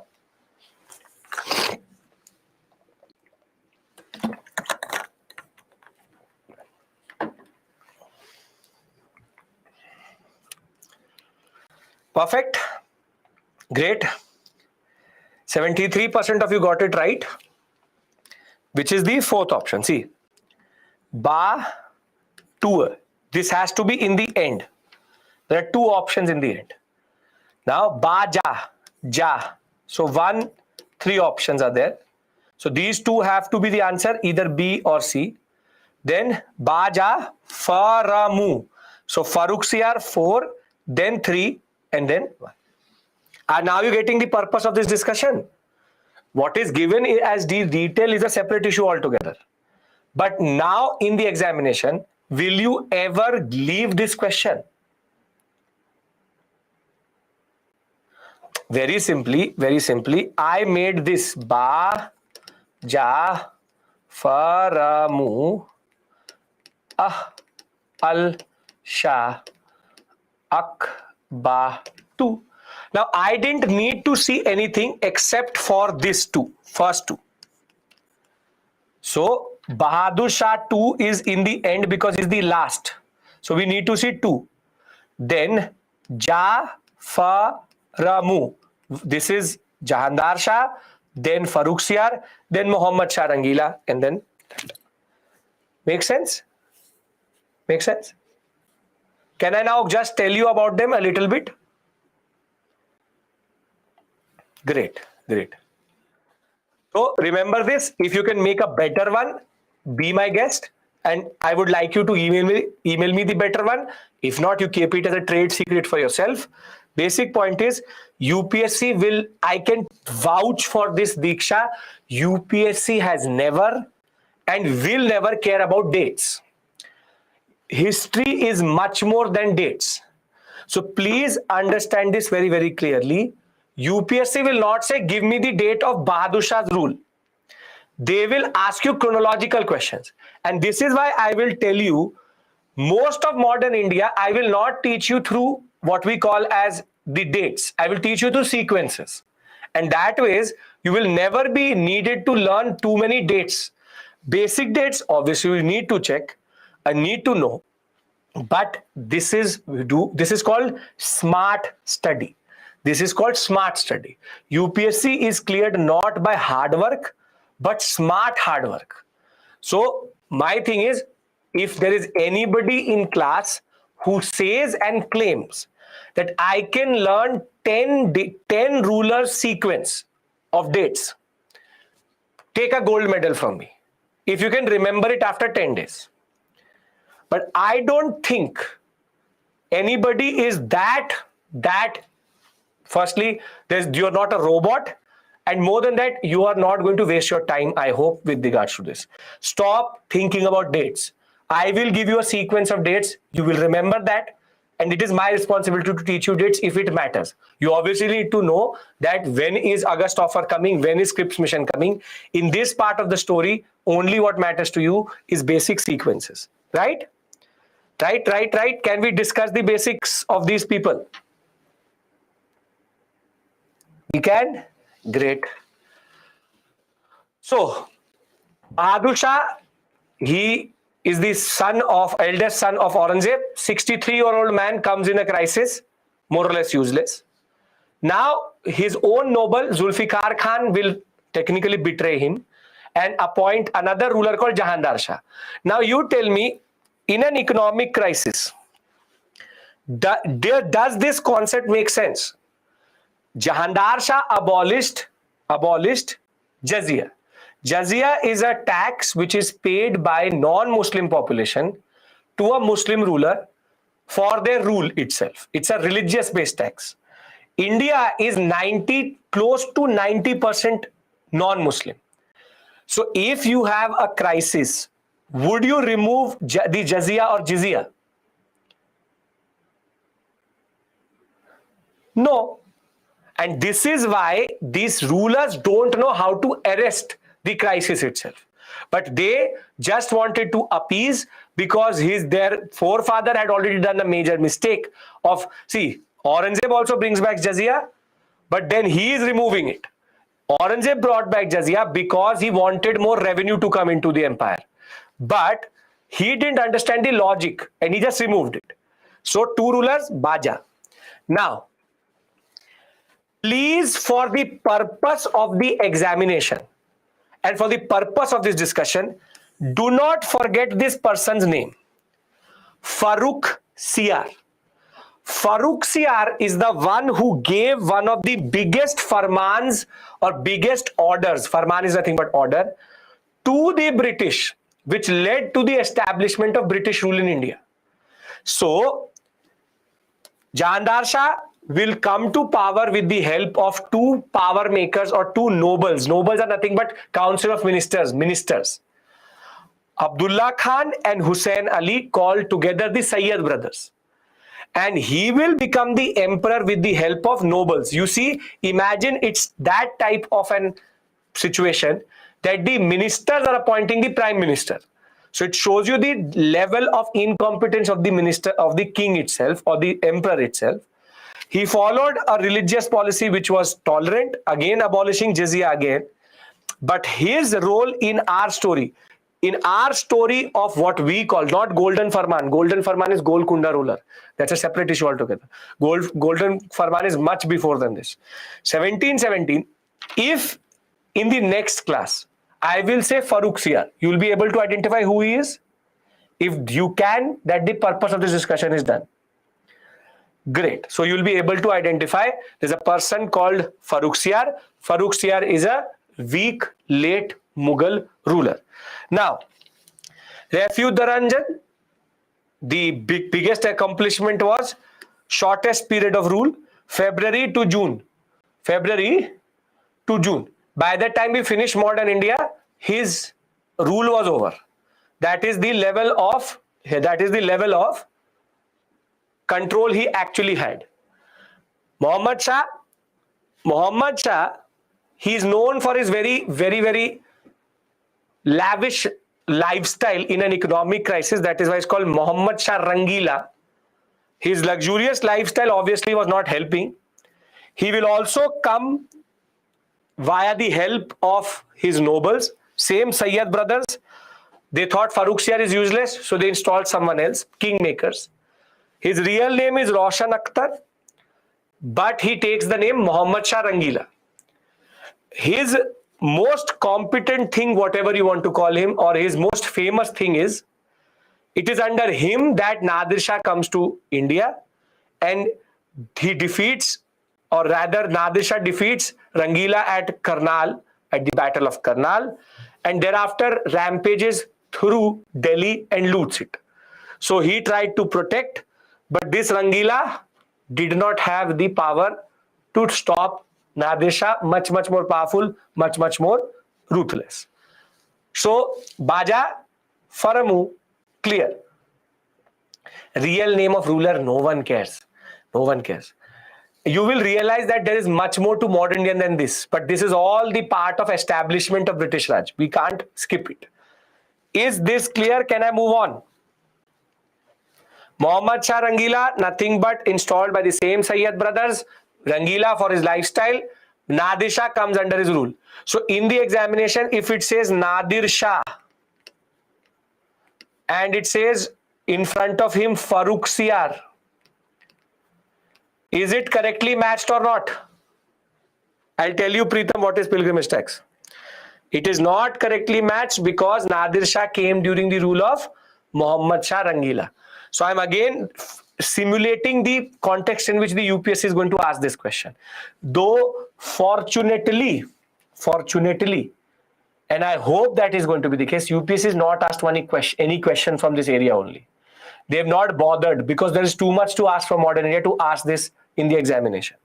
Now, what is pilgrimage tax? There are two taxes which non-Muslims pay. Jizya, which is a tax for protection. Pilgrimage is if you're going to a pilgrimage. For example, you're going to Kedarnath during Mughal India. So you need to pay a tax to go for that pilgrimage itself. It's self-explanatory. Now, Ahmad Shah, incompetent ruler. So your basic CV says incompetent ruler. So it should be very explanatory that how good he was in that sense. Now he is succeeded by one of the grandsons of Jahandar Shah, Alamgir II. Ahmad Shah Abdali hit his rule and Shah Alam's rule. Basically, these two rulers were the ones who took Abdali, and Abdali came to India 8 times. So very simply, he is going to hit both Alamgir II and Shah Alam II. But what is equally important is the Battle of Plassey is going to happen under him. The Battle of Plassey is going to happen under him. One of the first turning points of Indian history, which we'll discuss, I think, on Friday, if not Friday, Monday. Then Shah Alam II. Again, extremely important because third Battle of Panipat, Marathas versus Abdali, which again we will discuss, and Battle of Buxar, Diwani rights, all given under him. Now, for the purpose of the examination again, 3 names become very important. Farrukhsiyar, Alamgir II, Shah Alam II. You can remember these 3. I'm marking them in a different color. Shah Alam II, Alamgir II, and Farrukhsiyar. Please, these 3 names never forget, irrespective of anything. I'll give you a strategy to learn this also. Can I tell you the strategy of learning facts? Okay. The strategy of learning facts is called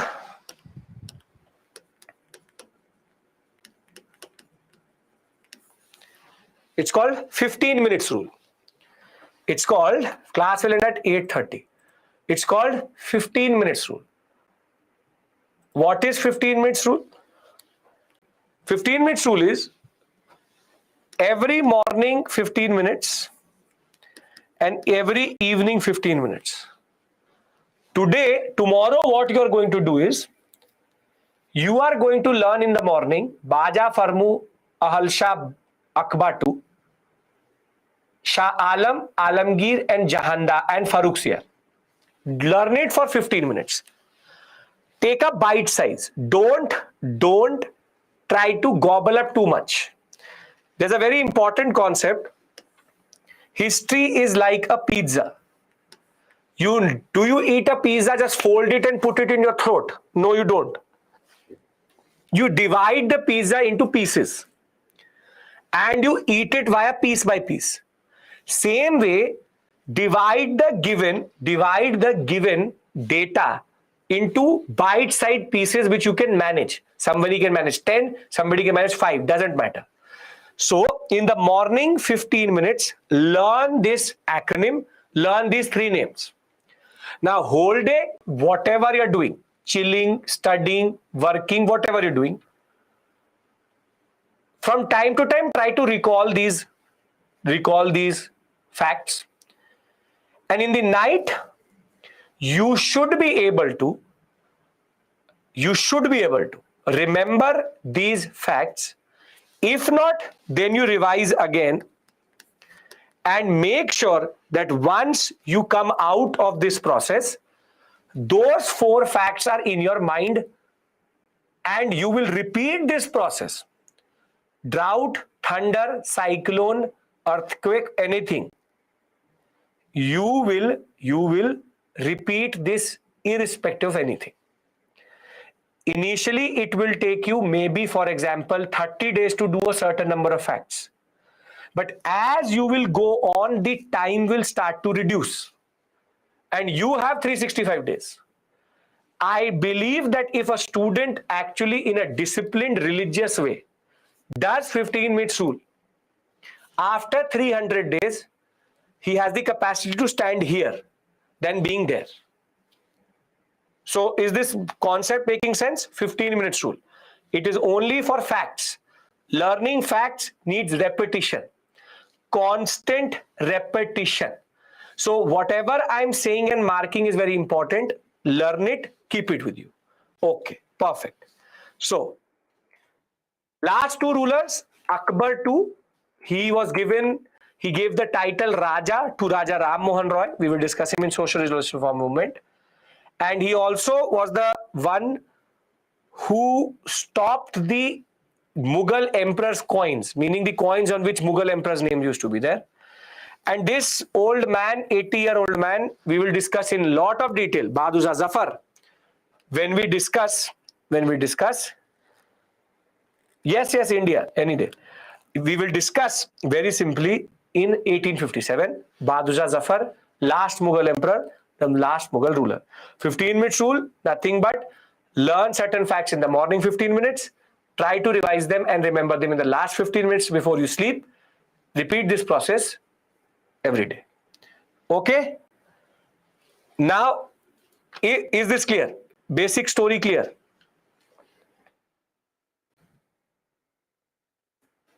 Right?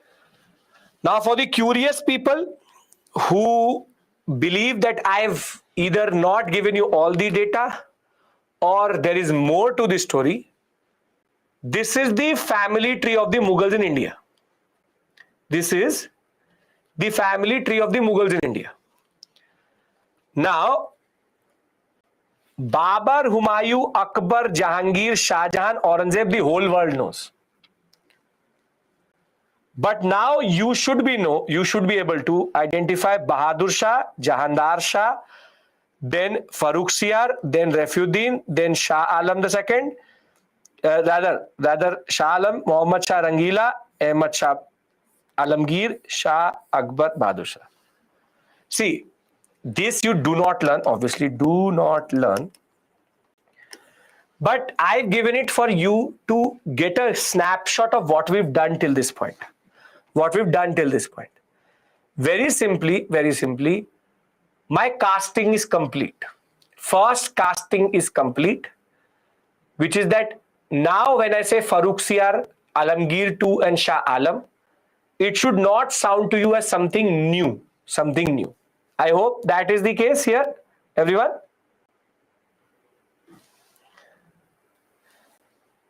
Yes? Great. Now, we pivot towards the more, see, this is something which I'll do with you in medieval again, but the emphasis will be on the other part of the story. Before I go forward, I just have a very simple question to you. Is this making sense? Because you should not be sitting there thinking that it's not making sense either. I'm constantly asking you this. I will keep on doing that as I go on. I'm trying to create a picture. Initially, it will take time, but as we go on, you will start to understand better. Once the engine here is a little bit hot, you will see everything will come to you very quickly. Do not need to run away from anything. Don't need to think about this story too much. Basic facts, I'm telling you, they are more than enough. I know what is going to come in the examination. So I will not give you unnecessary information. My PPTs never ever have unnecessary information, because bare minimum what you need to know is already there. Unnecessary information, what they are doing this, doing that, does not matter to me. I have to make you an IAS officer, and that is the only task here right now. I don't have to make you a historian. I don't have to make you a specialist of Mughal India. I have to make you an IAS officer. And that is what I'm going to do. So very standard, smart study with regards to modern, but equally comprehensive in that sense. right? Can I move and go into the European aspect? Here it's little bit lighter. The factual part is done. Lighter, a little bit lighter. Okay. Great. Great, great, great.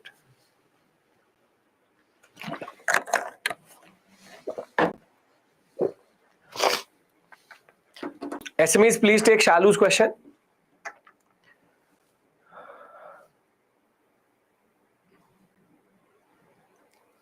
Now comes the $1 million question. Why did the Europeans come to India, or why were they desperate to come to India? For this, we need to look at the world a little bit. The world a little bit. See, India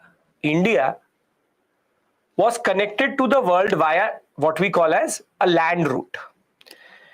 Start from somewhere here, goes till the east. This is called the land route.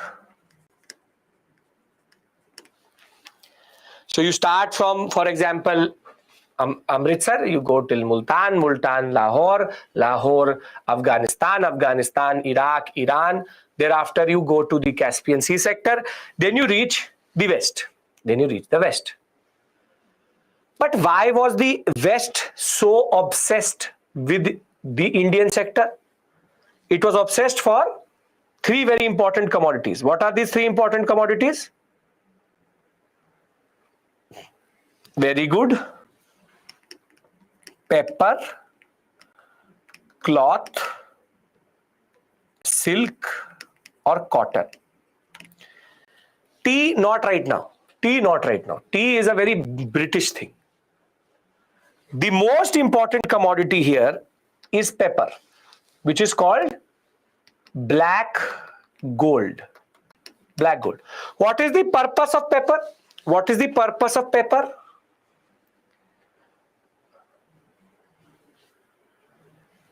Very good.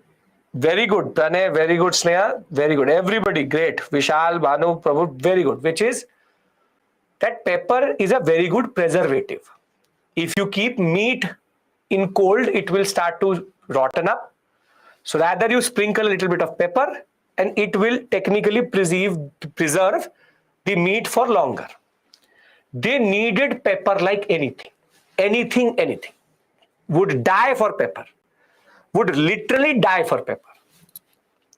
Cotton cloth, cotton silk generally imported. From China, they were obsessed with Chinese silk. That is why it was also called the Silk Route.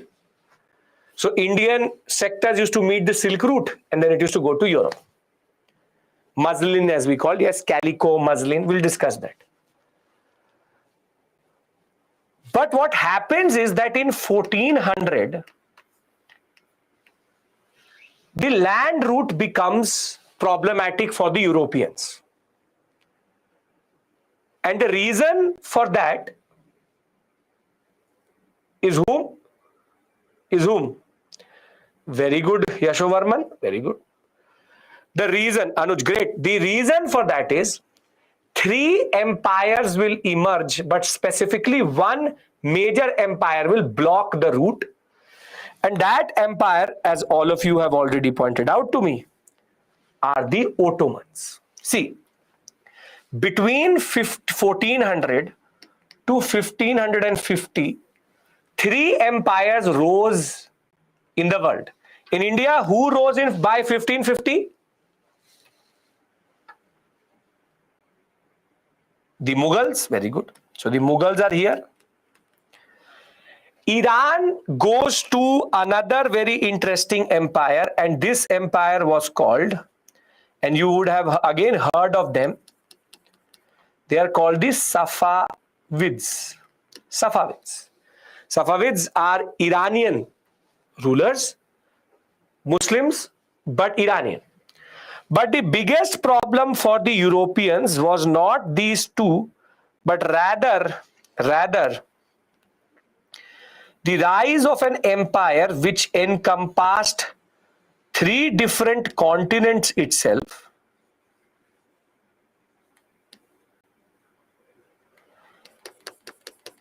And this mighty empire is called the Ottomans. The Ottomans. I'll write it in a different color. The Ottomans. And the Ottomans are Muslim. Europe is what religion? Babur fought with neither. Babur fought with Indian sector, Ibrahim Lodi. Very good. Basically, Europeans are Christians. This became the line between Christianity and Islam. And very simply, if the route was not controlled by the Ottomans, they were getting pepper a little bit cheaper. But now the land route has been disrupted. And if it has not been disrupted, if you are going to cross Ottoman territory, they will ask for money, tax. So the desperation to come to India will now start to develop in the European sector.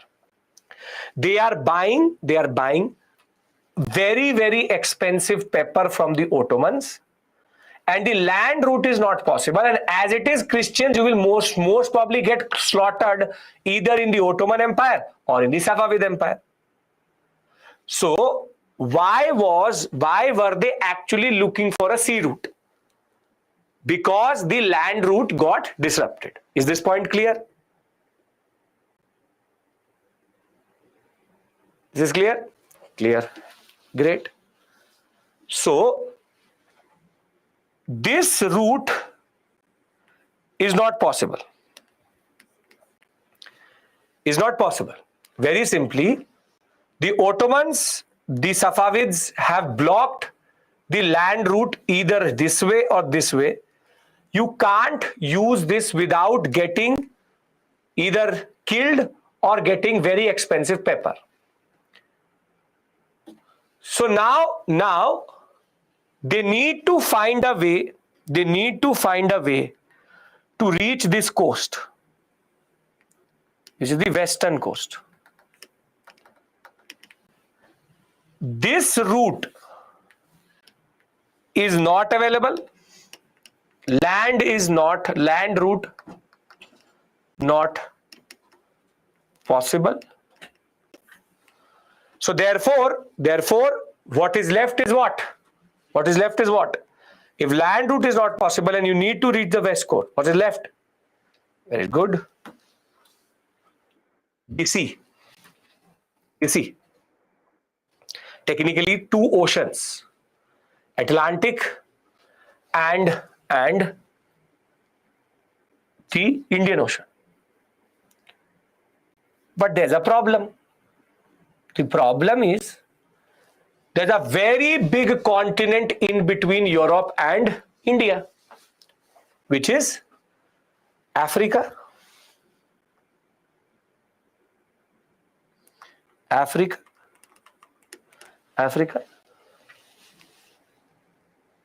The basic point of the matter is the Ottomans and the Safavids have blocked this sector. They cannot go via land route. India, you cannot go and enter without getting extremely expensive pepper. But now what stands in front of them is Africa. Even if you want to reach the eastern coast, that is even more difficult. To reach the eastern coast, you would have to go via the Arctic and then come. Any route which is going to come will technically land you here, which is the western coast. Now there is Africa. The problem is there is Africa, and the Europeans would start from Portugal or Spain, and they used to either come here, then come here, then come here, then come here, then come here, then come here, then come here, then come here. Every time they saw land, they said India. It was Africa. Then another man went a little bit further. They said, now I've reached India. Still Africa. The problem is they are bouncing around on the western coast of Africa.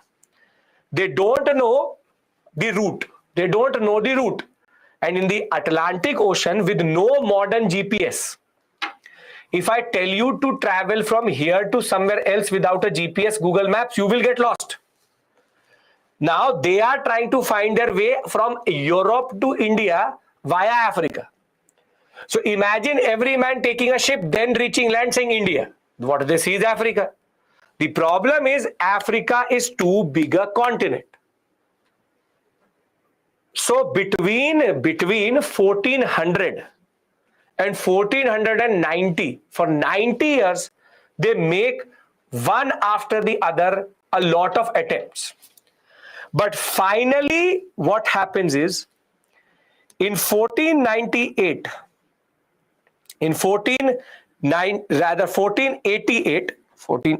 not 98, 1488, a person reaches here. What is this place called? What is this place called?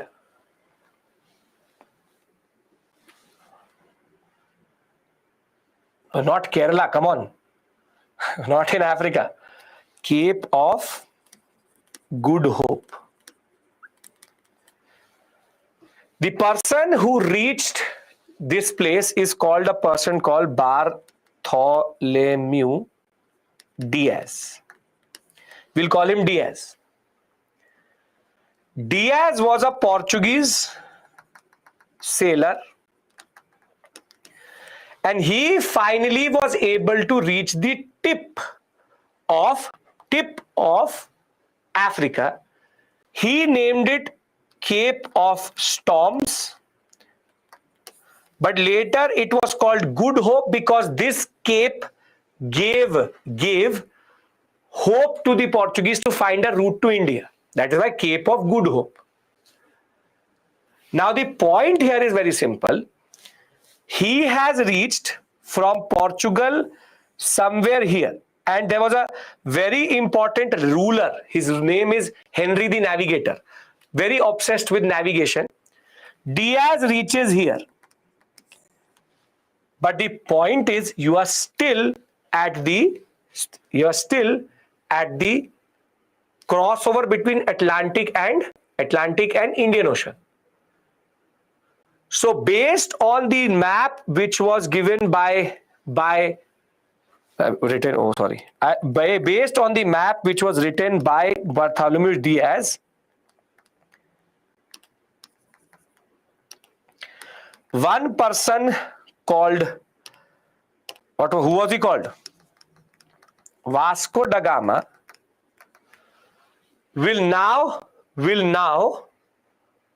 start to travel, and he will reach till Cape of Good Hope. But rather than guessing how he could go further, he does a master stroke, which is that he employs a Gujarati captain or pilot named Abdul Majid, and now Abdul Majid will show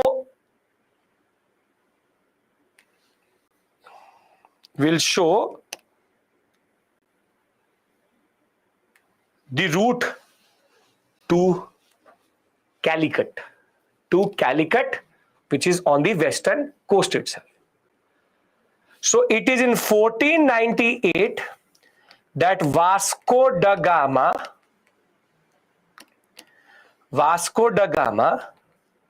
found a sea route to India. How was Abdul Majid present there? Trade was happening from the Indian side. So Gujaratis and the western coast, a lot of trade was happening with Madagascar and South Africa at this point of time. The very simple point is, his route was still not straight. I'll show you his route. His route was this. This is the route which Vasco da Gama took to reach India and then go back, which is when he was coming, he was much straighter in that sense.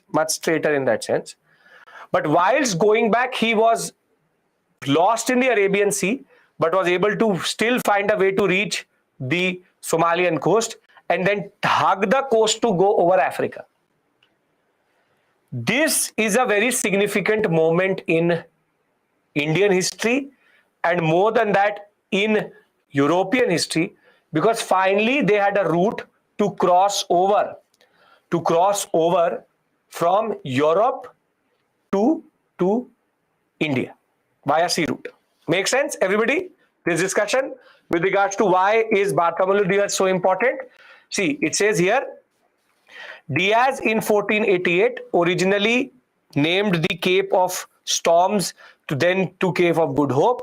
He was the one who was funded by Henry the Navigator, and this is the person. I'll show you his picture also. This is Bartholomew Diaz. After Bartholomew Diaz reaches Cape of Good Hope, Vasco da Gama is able to come to India via circumventing Africa using a Gujarati pilot called Abdul Majid. Everything I say is always written in the PPT, but I'm trying to explain something to you. So once Cape Town, Cape of Good Hope, is reached by Diaz, the floodgates to India were now open, and this route was then used by Vasco da Gama. Vasco da Gama. Is this clear? And if it is clear, then I want to have a very small discussion with you. That is going to be the last discussion I have with you.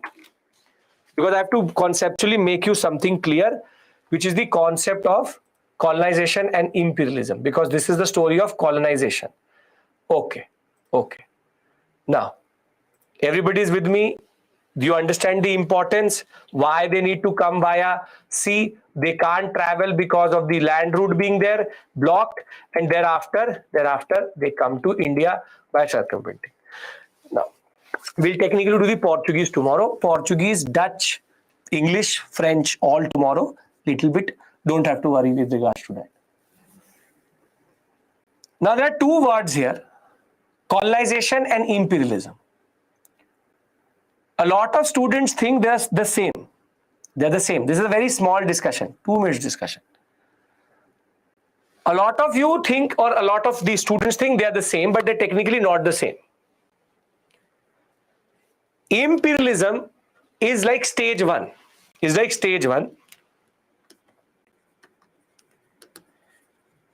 And imperialism gives way to colonization. Why am I saying this? Because these two words I am going to use in the next 2-3 classes. What is imperialism? Imperialism means domination. Domination to get concessions, to get some form of concessions. On the other hand, imperialism means indirect rule. You do not fully control the rule or the king or the place or the territory. However, colonization means direct control via conquest. And now you start to change the political, economic, and social system. I'll give you a very simple example. A very, very simple example. You would have seen these battery cars in malls in which small children sit and they move around in that car. Have you seen that ever? Yes, you've seen. Now, technically, the child thinks that he is driving, that the steering wheel is actually of any purpose. But technically, someone else is using a remote control to shift the car. Yes or no? So the steering of the car is in someone else's hand. The child thinks he is steering. This is imperialism. That basically you don't directly control the person. You give an illusion of control to others that the child is steering. But the person who is actually steering is just giving the direction, basically dominating you to give you direction. Again, very simple example. You needed to go somewhere. You took your friend with you. Now, you don't know the route. Though you are driving the car, the person who is navigating you is technically telling you where to go. This is called domination for concession. You are not controlling the car directly, but you're letting that person tell you where to go. Then what is colonization then? Colonization is when that friend says enough is enough, he takes over the car and makes you now sit in the passenger seat and he drives. Direct control is colonization. Indirect control is imperialism. Imperialism is done for concessions. I want good, favorable understanding.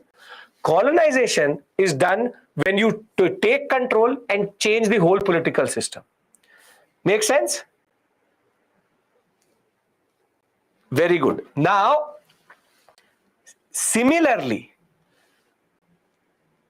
till Battle of Buxar, British are imperialistic in India. Till the grant of Diwani, they are imperialistic in India. Till 1765, they are technically considered imperialistic. After 1765, they are now going to start colonization.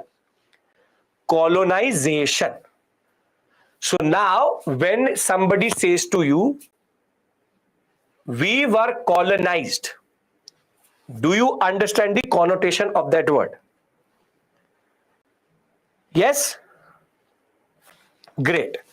So before we end the class and I take your questions, let me summarize what we've done today. Let me summarize everything and then you can leave the session. We've started our discussion with the structure of history within UPSC itself, which is ancient medieval, PT, modern art and culture, prelims and mains, and world history post-independence, only mains. Then we understood the syllabus. No specific references. And then we understood the modules, 21 modules. Thereafter, we pivoted towards what we need to discuss today. First discussion was Mughal decline. What I was trying to do was that I was trying to create the picture in which the British are going to rise. And the picture is that Aurangzeb period was already chaotic and problematic. And by the time we come to Bahadur Shah I, Mughal decline has already set in.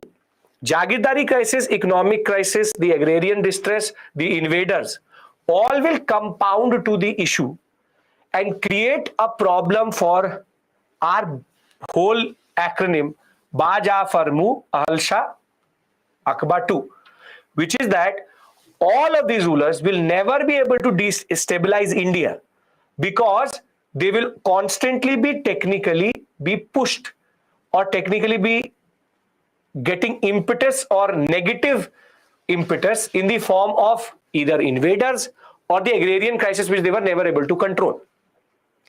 And it is in this context, three people I told you need to remember their name: Farrukhsiyar, Alamgir II, Shah Alam.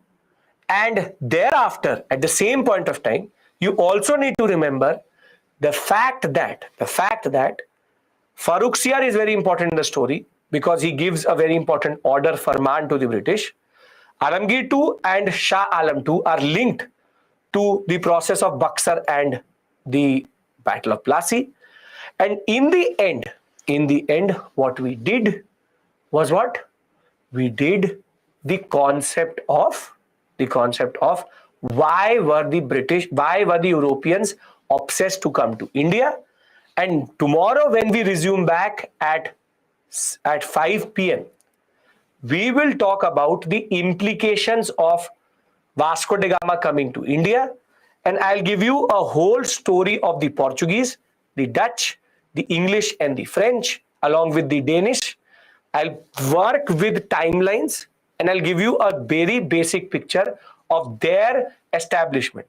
So the first 2.5 classes will talk about establishment of British. And then the next 2 classes will tell you how would the British dominate over the other European powers, specifically the French, to become the single largest, the single most important power in India. Make sense? Advent of Europe with Tanu, first and second class, overlapping. Everything is overlapping. I've just divided into 2 modules, right? So before you leave the session, if you don't have a question, I hope everything made sense. You understand the importance of joining this course, the whole structure of it also, everything which is available to you. I thank you for your patience. I'm extremely sorry for what happened today. Will never happen again. We will make sure about that. And as always, I hope that this type of structure is working for you.